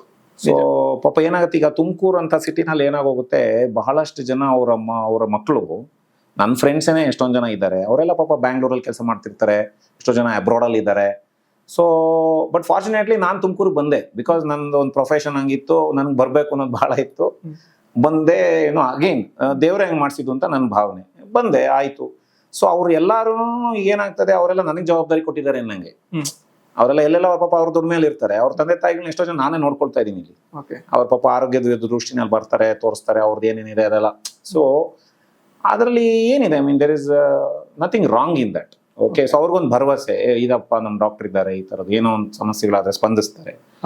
ಅವ್ರಿಗೊಂದು ಸ್ಪಂದಿಸೋದೇನೆ ಒಂದು ವೃತ್ತಿ. ಅದೇ ನಮ್ಗೆ ಈಗ ಅವ್ರ ಕಷ್ಟಗಳನ್ನ ನಾವು ಹೋಗಿಸ್ಬೇಕು, ಅವ್ರಿಗೊಂದು ಸಮಾಧಾನದ ಮಾತುಗಳನ್ನ ಆಡಬೇಕು, ಅವರಲ್ಲಿ ಒಂದು ಏನೋ ಕಾನ್ಫಿಡೆನ್ಸ್ ತುಂಬಬೇಕು, ಅವರಲ್ಲಿ ಒಂದು ನಂಬಿಕೆ ಬರಬೇಕು ಜೀವನದಲ್ಲಿ, ಫ್ಯೂಚರಲ್ಲಿ. ಆ ಒಂದು ನಂಬಿಕೆನ ರೂಪಿಸೋದನ್ನು ಕೂಡ ಒಂಥರದ ಚಿಕಿತ್ಸೆ. ಹೌದು, ಅದೂ ಒಂದು ಚಿಕಿತ್ಸೆಯ ಒಂದು ಭಾಗ. ಸೊ ಹಾಗಾಗಿ ಅದೆಲ್ಲ ಮಾಡಲೇಬೇಕಾಗ್ತದೆ. ಅವೆಲ್ಲ ಇದ್ದಾಗ ಏನಾಗ್ತದೆ, ಪೇಷಂಟ್ಸ್ ರೆಸ್ಪಾನ್ಸ್ನು ಬಹಳ ಚೆನ್ನಾಗಿರುತ್ತೆ, ತುಂಬಾ ಚೆನ್ನಾಗಿ ಸ್ಪಂದಿಸ್ತಾರೆ ಅವರು. ಇಲ್ಲಾಂದ್ರೆ ಪಾಪ ಏನಾಗ್ತದೆ, ಎಷ್ಟೋ ಸಲ ಏಜ್ ಆದ್ಮೇಲೆ ಮುಗೀತು, ನಂದೆಲ್ಲ ಮುಗ್ದೋಯ್ತು, ಇನ್ನೇನು ಆಗೋಯ್ತಲ್ಲ ಅನ್ನೋ ಒಂದು ಭಾವನೆಯಲ್ಲಿ ಇರ್ತಾರೆ. ಎಷ್ಟೋ ಜನ ಪಾಪ ಆ ಬೇಜಾರಿಗೆ ಮಾತ್ರೆಗಳು ಕೂಡ ತಗೊಳ್ತಾ ಇರಲ್ಲ. ಏನೇ ಅಂದ್ರು ಪಾಪ ಅವ್ರಿಗೆ ಮಕ್ಳು ಪಾಪ ಎಲ್ಲೋ ಇರ್ತಾರೆ, ಇವ್ರು ಇಲ್ಲೇ ಇರ್ತಾರೆ, ಒಂಟಿತನ ಕಾಡ್ತೀವಿ, ಈ ತರದೆಲ್ಲ ಬಹಳಷ್ಟು ಇದೆ. ಮನ್ಸು ಪಾಪ ಅವ್ರಿಗೆ ನೆಗೆಟಿವ್ ಎಫೆಕ್ಟ್ಸ್ ಜಾಸ್ತಿ. ಸೊ ಈ ತರ ಎಲ್ಲ ಇದ್ದಾಗ ನಾವೇನಾಗ್ತದೆ, ಅವ್ರಿಗೊಂದು ಭರವಸೆ ಮೂಡಿಸೋದೇ ಒಂದು ರೀತಿಯಾದಂತಹ ಚಿಕಿತ್ಸೆ. ನಾವು ಕೊಟ್ರ ಮಾತ್ರ ಕರೆಕ್ಟ್ ಆಗಿ ತಗೊಂಡ್ರೆ ಅಲ್ಲಿ 50% ಕಾಯಿಲೆನೇ ಹೋಯ್ತಲ್ಲ. ನಿಜ. ಸೊ ಈ ತರದೆಲ್ಲ ಬೇಕಾಗತ್ತೆ, ಅದೆಲ್ಲ ಒಂದು. ಹಾಗಾಗಿ ಅದನ್ನ ನಾನು ಬಹಳ ಅದಕ್ಕೆಲ್ಲ ನಾನು ಬಹಳ ಒತ್ತು ಕೊಡ್ತೀನಿ. ಒಂದು ಭಾವನೆಗಳು ಬಹಳ ಮುಖ್ಯ ಅಂತ. ಸರ್, ಇಷ್ಟು ಹೊತ್ತು ನಿಮ್ಮ ಈ ಕೆಲಸದ ನಡುವೆ ಕೂಡ ನಮಗೆ ಟೈಮ್ ಕೊಟ್ಟಿದ್ದೀರಾ. ಅದು ಅಲ್ಲದೆ ನಮಗೆ ತುಂಬಾ ಮಾಹಿತಿಯನ್ನು ಕೊಟ್ಟಿದ್ದೀರಾ. ಹೃದಯ ಸಮಸ್ಯೆಗಳಿಗೆ ಏನು ಕಾರಣ, ಏನು ಪರಿಹಾರ, ನಿಮ್ಮ ಒಂದು ಸಂಸ್ಥೆ ಮಿಡಿತ ಸ್ಟಾರ್ಟ್ ಆಗಿದ್ದಕ್ಕೆ ನಿಮ್ಮ ಉದ್ದೇಶ, ನಿಮ್ಗೆ ಪ್ರೇರಣೆ ಎಲ್ಲವನ್ನು ಕೂಡ ತುಂಬಾ ಸವಿಸ್ತಾರವಾಗಿ ನಮ್ಮ ಜೊತೆ ಹಂಚ್ಕೊಂಡಿದ್ದೀರಾ. ಇಷ್ಟೊತ್ತು ನಮಗೆ ತಮ್ಮ ಅಮೂಲ್ಯವಾದ ಸಮಯ ಕೊಟ್ಟಿದ್ದಕ್ಕೆ ಧನ್ಯವಾದಗಳು sir. Thank you so much.